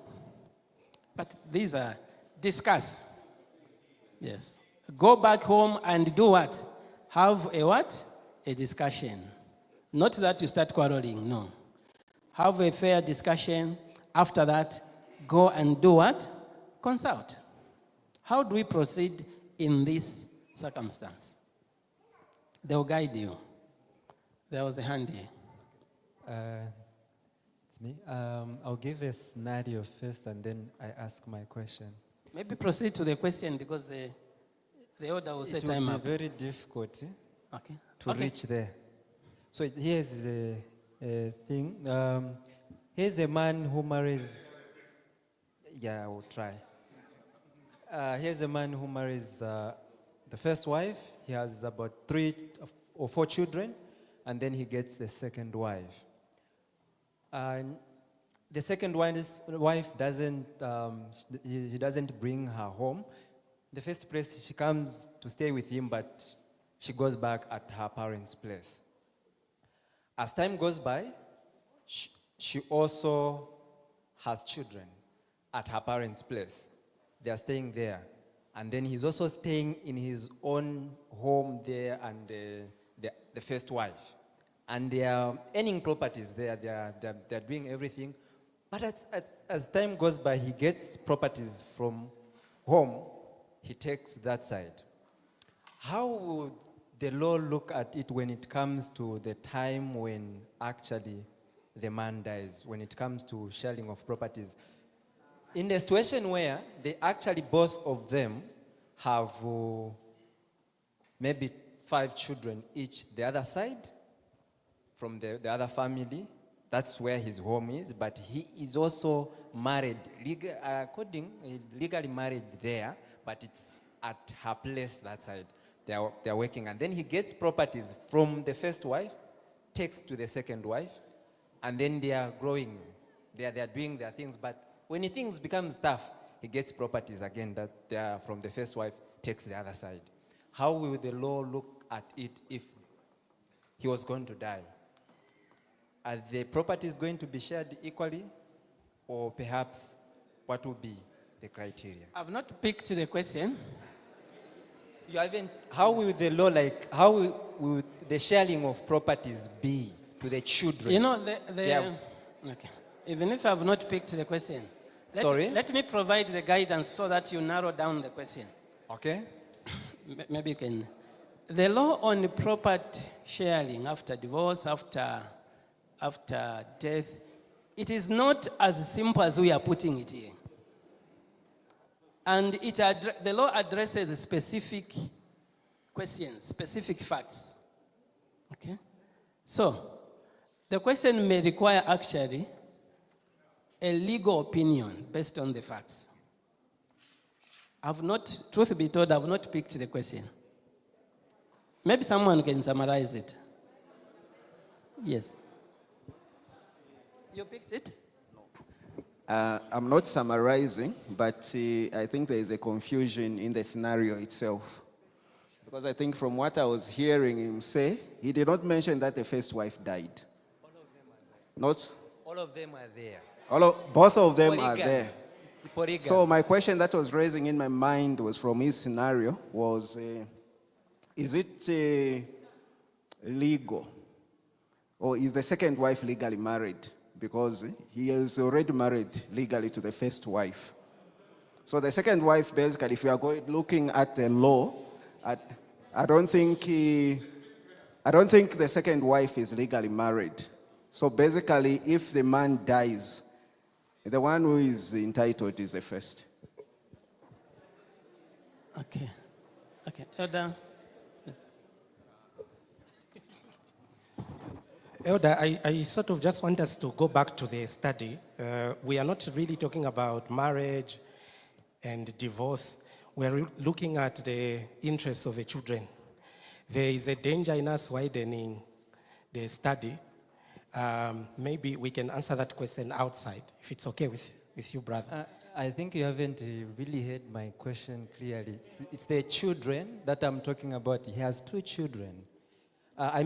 Children from 2 mothers, the first wife and the second wife. But the mode of work, maybe let me use this way. He has, he has a farm this side with the first wife where he's staying. And then the second wife stays at her parents' place, but he also has children there. When it comes to the time when he dies, the man dies, how will they share the properties? That side, they are also working. That side, they are also working, and this side, they are as well working.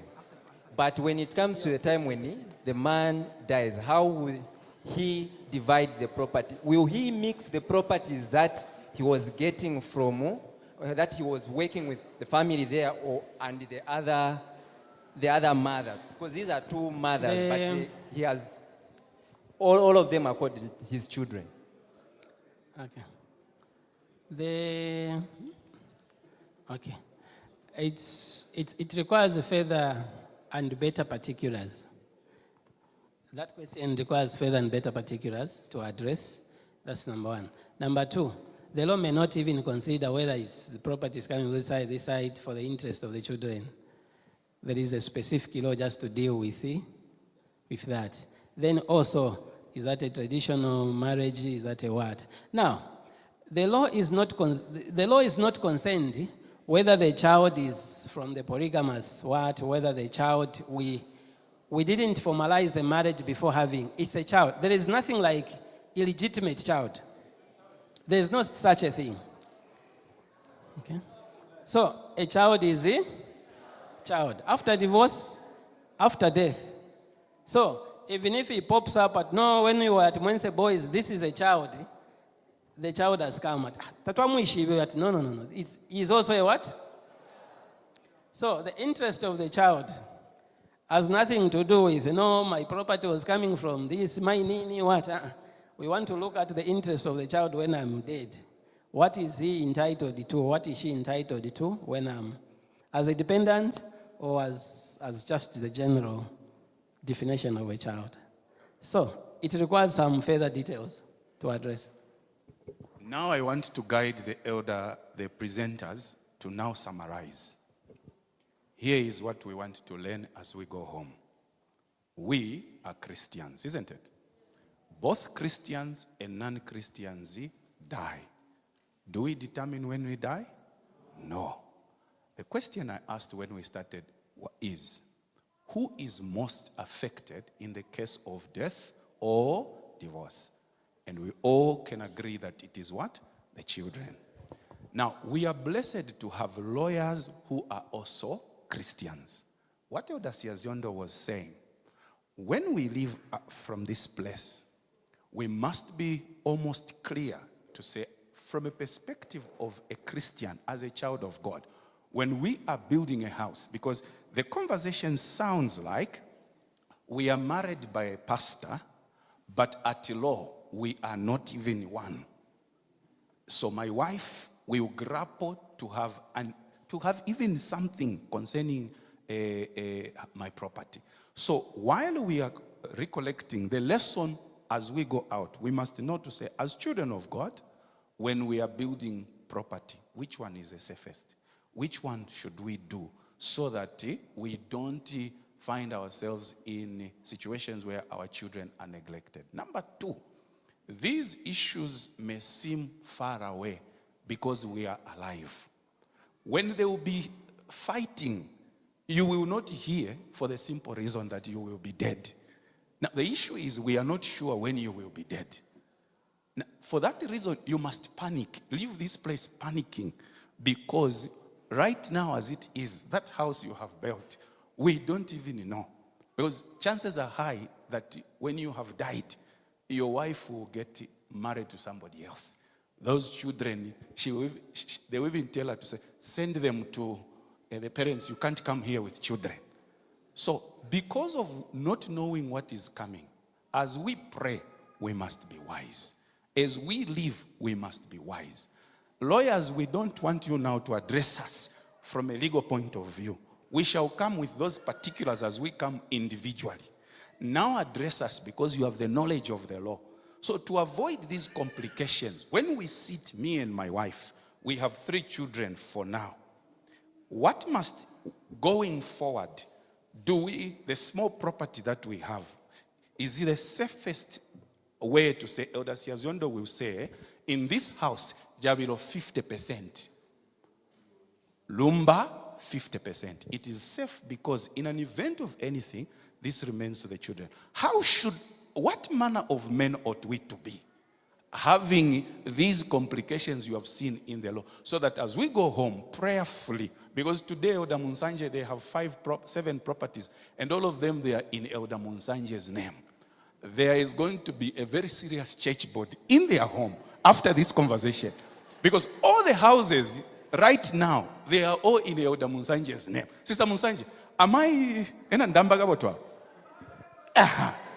Now, the challenge as they go home is she will be thinking, all along we have been toiling together with this man.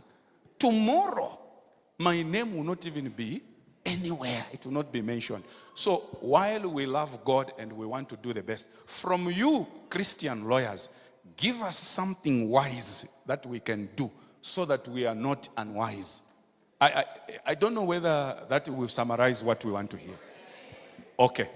I will allow Elder Lesa to speak, and Abusa, Kaitika Kuonani, we want you to say something.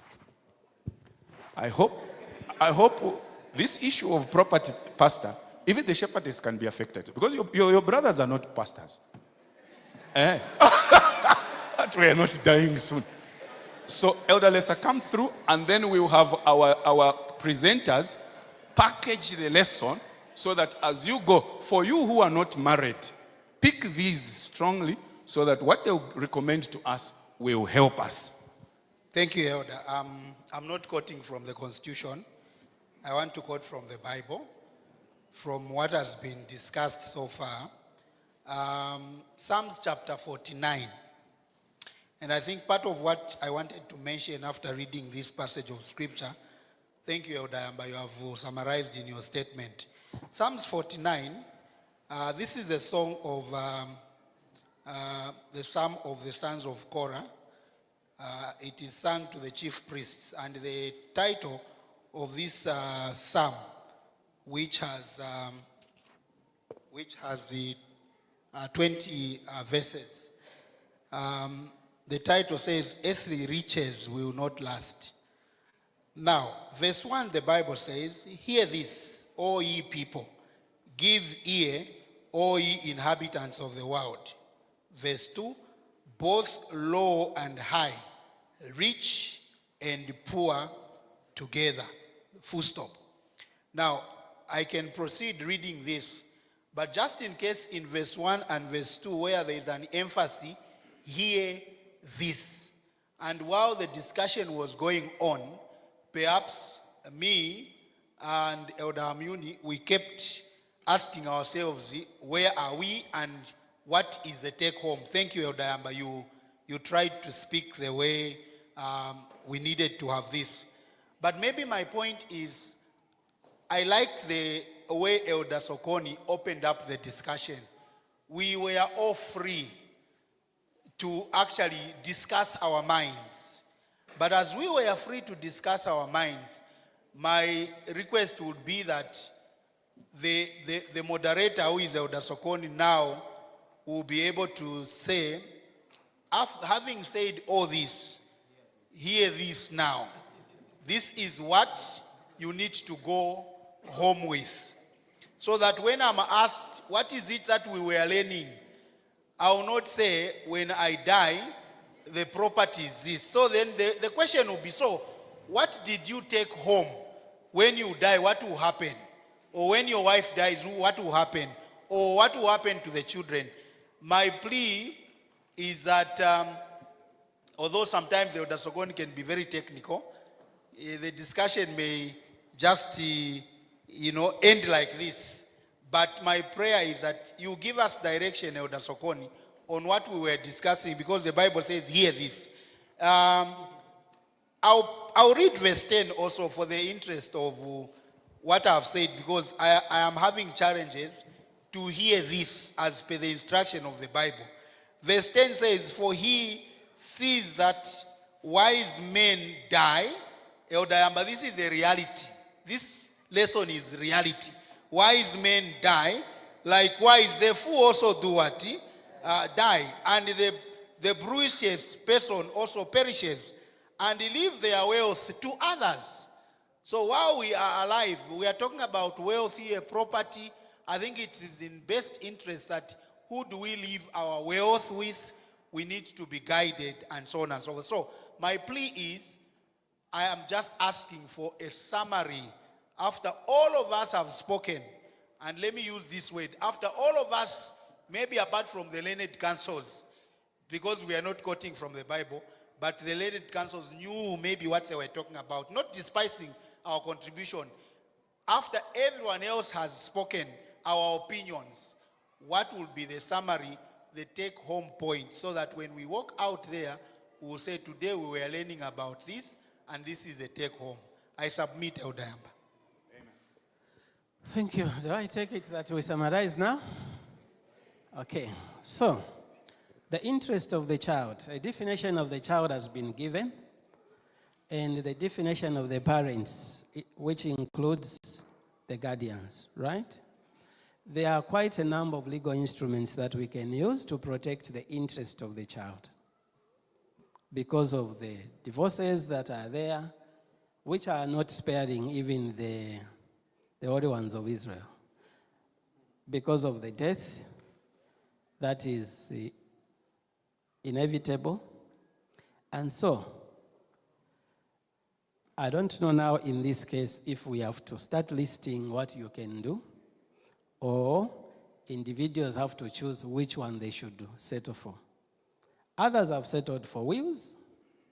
Okay, in this case, in the case of death, of course, I think let's put this in a will, and others who are jointly owning those assets, they are having what is called joint wills. I think last time we discussed that. So you can have a joint will and define what you want to give out and to who. Okay, you can have your individual will, and what you put in your will is definitely yours and yours only, and not what the other one has interest in. You can have trusts. We have substantially covered that topic, but we may not know what you, as individual couples, individual families, you want to do with that trust. Trust can be created even today, where we say, no, because of the issues that we have discussed, can we as parents, can we as guardians detach our legal interest from these properties? We are going to own as we live as what?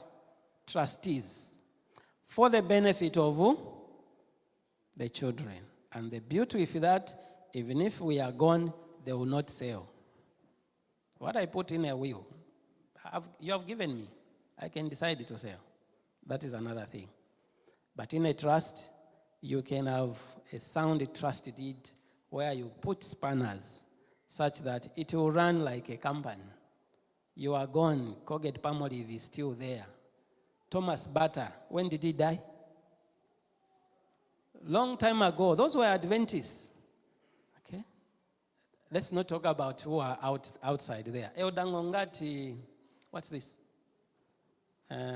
Chelston Church. Died some time back, right? Every month end the tithe goes there. From what instrument? From the trust. Okay? Not only to protect God's interest, but also to protect the children's what? Interest. So, there are quite a number. There are a lot of social security schemes that you can have. We have that lesson. Yes, should be month end. Don't miss. We are looking at social security and pensions. Industry experts will be here, and we have them here. So, you can have you can define quite a number of social securities. But even those social securities will be subject to distribution when you are dead. But how do you secure them? I cannot have one fits all prescription. Unfortunately, that will be misguiding. But before I finish, also add something, Elder Mwemba.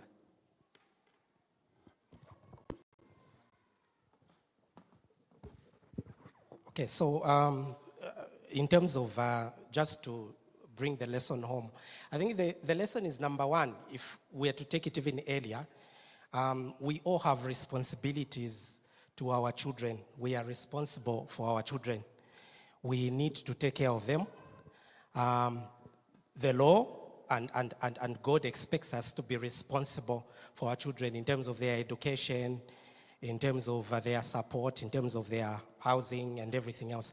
Unfortunately, there are instances out there where people have neglected their children, and people have been sued, men have been sued for, affiliation and maintenance, something that should not happen, I think, within our church. We should be there for our children when we are still alive. For me, that is the first take-home point. The second take-home point is we should avoid divorce. When God says he hates divorce, he means it. It's not because he just hates divorce, it's because of the way divorce affects us as human beings. It really destroys the family.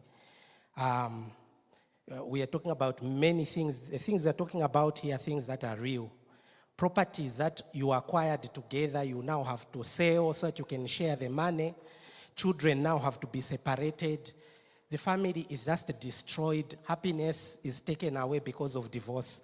So the second recommendation surely is that we should avoid divorce. Those that are not yet married, be careful who you marry, because divorce is not a good thing at all. I was exposed to divorce at a very young age. I mean, representing people who are divorced. It's not a nice thing, it's nasty. Unfortunately, for purposes of sharing child custody after divorce, I don't think there is any prescription one can give, elder, because we all want, both the husband and the wife want the child. So there is usually, unless you are that magnanimous, you're a very good person, you just say, okay, you take the child. So it is a fight for the child. And what happens is the court will grant custody to one person, and the other one, they'll give them access to this child.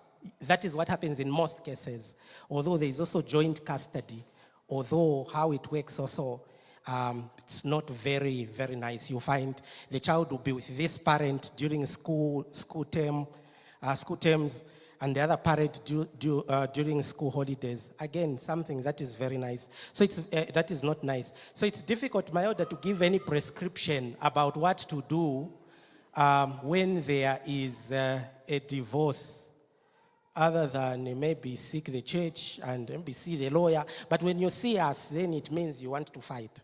And we will be trying to get the child in your favor. But that's not nice. So this is why I think the avoiding divorce becomes very important. Most importantly, just to fortify what you have said, it is important in my view that we have honest conversations as parents because we have these properties and most times we hardly think about what will happen to the children when we are no more.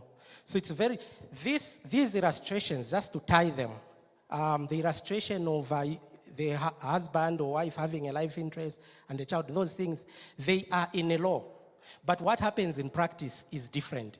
What happens in practice is what we are talking about, where the stepmother, who legally has no right to the house, will kick out the children and the children will lose out. And because these children are so ignorant about the law, they will go on the streets and they will become junkies.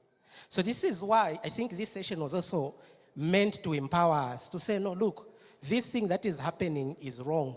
The children are actually entitled to this house. However, you can avoid all those things because you won't be there, as Elder Yamba said. You won't be there. Maybe to be your spouse who would have forgotten all these discussions that we are talking about. So the best is to have a honest conversation with your wife and or with your husband and say, look, we have these properties, what do we do? In my view, my elder, it does not take more than an hour for you to create a trust for the children. You may have several properties, but at least create something, leave something for the children. It may be one, maybe two. Leave something so that, they do not suffer when you are gone. They are not kicked out. Because when you go, you will then leave them at the mercy of other people, of circumstances, and the devil will come in. So either a trust, as the elder said, or a will, write a will. It doesn't take more than an hour. I can even do it here as I am. I can do it, I can write a will just here, and it will be valid. In the next 5 minutes, I can do that.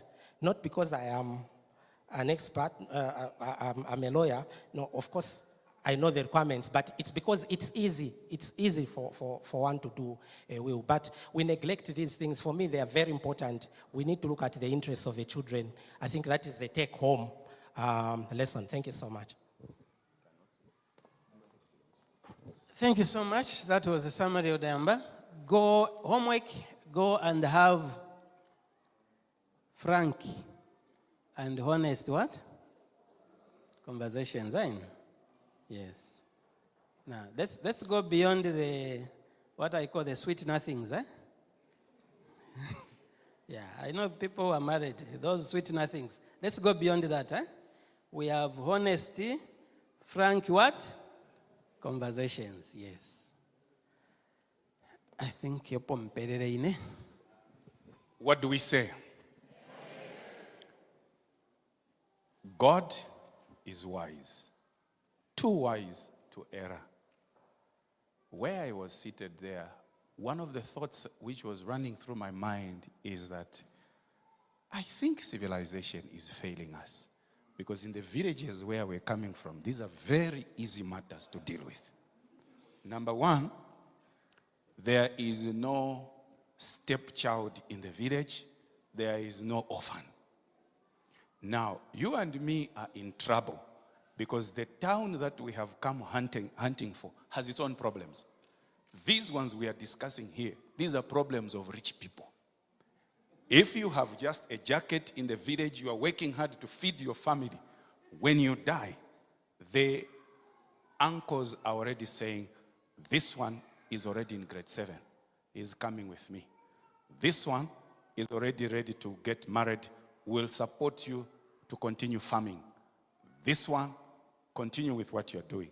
So, in short, where we are here, we have created our own problems which are even beyond what you find prescribed in the Bible. Therefore, it becomes imperative at some point for you to sit before the lawyers to antagonize this thing. In their language, if you hear them, very parallel to the Bible. Because the Bible tells us we are one, we love each other. And what we are doing, what we are building, it's not that I'm preparing myself to die. No. We are preparing so that in our old age we are comfortable. So when we are building, my wife and I, it's not that when I die, my brothers must remain taking these things. We are building so that in our old age, we will not need to beg from our children. This house is on rent. It is supporting us. We are comfortable. Why? Because we are all expecting to live long. However, life happens. When we expected to live, we have done what? We have died. Reality is, they are children who have not completed education. They have not gone to university. Even when their fathers and mothers worked so hard for them to go to university, someone else came and took advantage. And today we have children who are junkies and are vulnerable because something was not done right. It becomes therefore important that we can't avoid this conversation. As children of God, let us be realistic. We have got children. What can we do? Prayerfully, we must sit down and have honest conversations. If I died today, is it possible that my wife would remarry? Yes. Because the Bible says, till death do you what? Do you part. When I die, I have died. And so, those beliefs that no, I will come back and haunt you, those are wicked, they don't exist. The messages we preach us as Seventh-day Adventists is that the dead know nothing. But the grave where we are going, you can't correct issues. If indeed you love your children, express it now. My recommendation, on top of what the learned people have said, is that as God is blessing us with these things that we do, it doesn't matter how much each one brings to the table. Be conscious and be responsible. These children are more vulnerable. When they are left without being supported, you are just throwing your children in the streets. So that house you have, in whose title is it? If it is in your title, it is a good thing. But have you thought about other things? Now, as I end, these things they are talking about of trust, there are some of us who have not been to school, but we have got, in our own capacity, we have built houses and so on. Lawyers have a way of complicating things straightforward. You heard me instruct them to give a quick summary, Christian loaded, but they kept on going this way. Do you know why? Because when you sit before a lawyer, he'll even bill you for telling him what you want him to help you.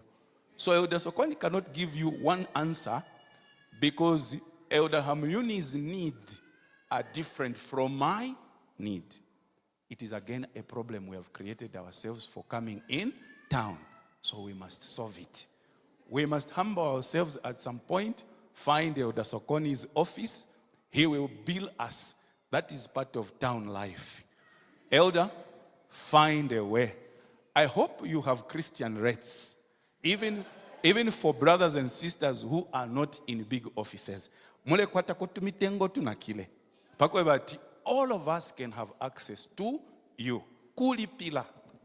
So, now, as I end, these trusts you're talking about, at what point does one start thinking of a trust? Finch you for kwate. Because umuntu kuti nimbia kwete fie sembe no lukaso. Na pope ne pambe fia trust. That's why I'm telling you that these problems are problems for the rich. Mumi shit is straightforward. We don't struggle with these things. That is why you couldn't understand his question. Do you know why the lawyers could not understand his question? Because that one is typical from where we are coming from. In the villages, he was saying, you marry a woman here. Another one is at her mother's place. Now, I don't know whether you picked what he meant. Because it does happen where we come from. You can marry a woman while she's there. So you are coming from here with things to go and develop where? There. So that question is our question. Not these things you're talking about here in town. You can't understand our problems. Are you following what I'm saying? Here, we have done what? We have created our own problems. Elder Kaptula has a property. As we speak, that property, when you go to lands, it is in his name. What are you saying? Sister Kaptula, has she not been working all these days? You follow? So we have created our own problems by the town we want. So let's humble ourselves, prayerfully sit before these men, and they will help us antagonize. We who are from the village, simple, straightforward, we are waiting for Jesus. When you die, we are waiting for heaven. God bless you. This is power. Now, I am speaking like this because tomorrow is another powerful day here at Chainama. We give you all this information and we expose you to so much so that you cannot claim to be without knowledge. The Lord says you will hear the Spirit speak to you and say, this is the way, walk ye in it. Tomorrow we have cultural preservation. In culture, culturally speaking, these things, like I said, when I die now, at the village, they will even tell you to say, God, can my wife remain without a husband? How? In the village, they'll just say, continue where your brother ended. So those are the things we'll be preserving tomorrow. Now, on one hand, we are preserving culture so that we don't lose it. Are we together? These things which come with town, somehow they have also got their own selfish ways. Because if we had lived according to our culture, we would not have orphans. But because of the way life is, as we preserve culture, the lawyers will also be there to show us how we manage as a Christian. So you don't want to miss this weekend. If you have got programs tomorrow, Pastor Manjimela is here to confirm that he has a perspective. Just drop whatever you are doing. Come. The Lord is here. In case you thought tomorrow is not a good day to come, please, I am begging you, find your way here. 9 hours is the time, and so we expect to see you. The good Lord bless you, and we pray that you have been blessed by our study today. We will all stand, sing the doxology, and since the pastor is here, he will bless us so that we can go home and love one another. Praise God from whom all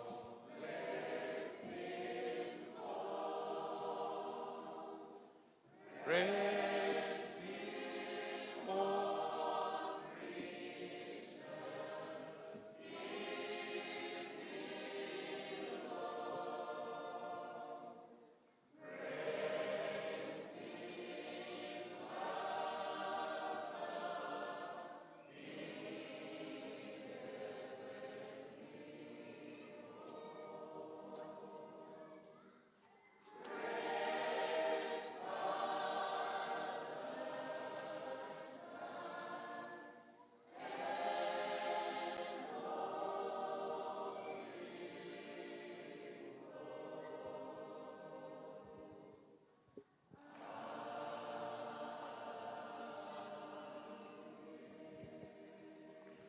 Shall we pray? Our Lord of mercies, who reigns in heaven and in the lives of each one of us. Praise be to your name for the amount of knowledge and wisdom that has been shared this afternoon. Matters that affect us now and in the hereafter. Pray that each one of us will apply wisdom so that we will live in peace. And when we are gone, we will live peace. Bless us now in the name of Jesus. Amen.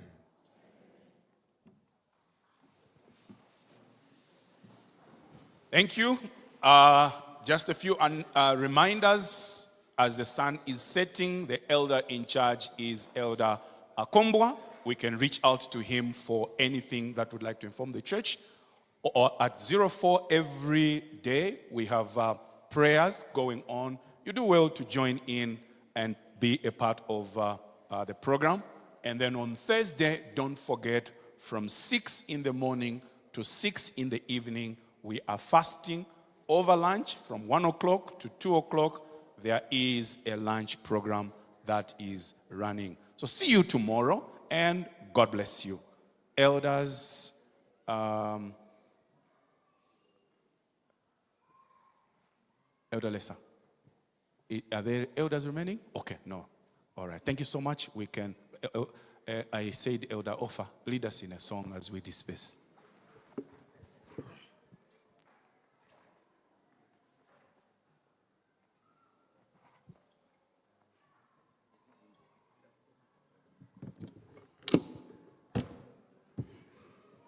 We'll be singing a chorus even as we disperse. If we're too late.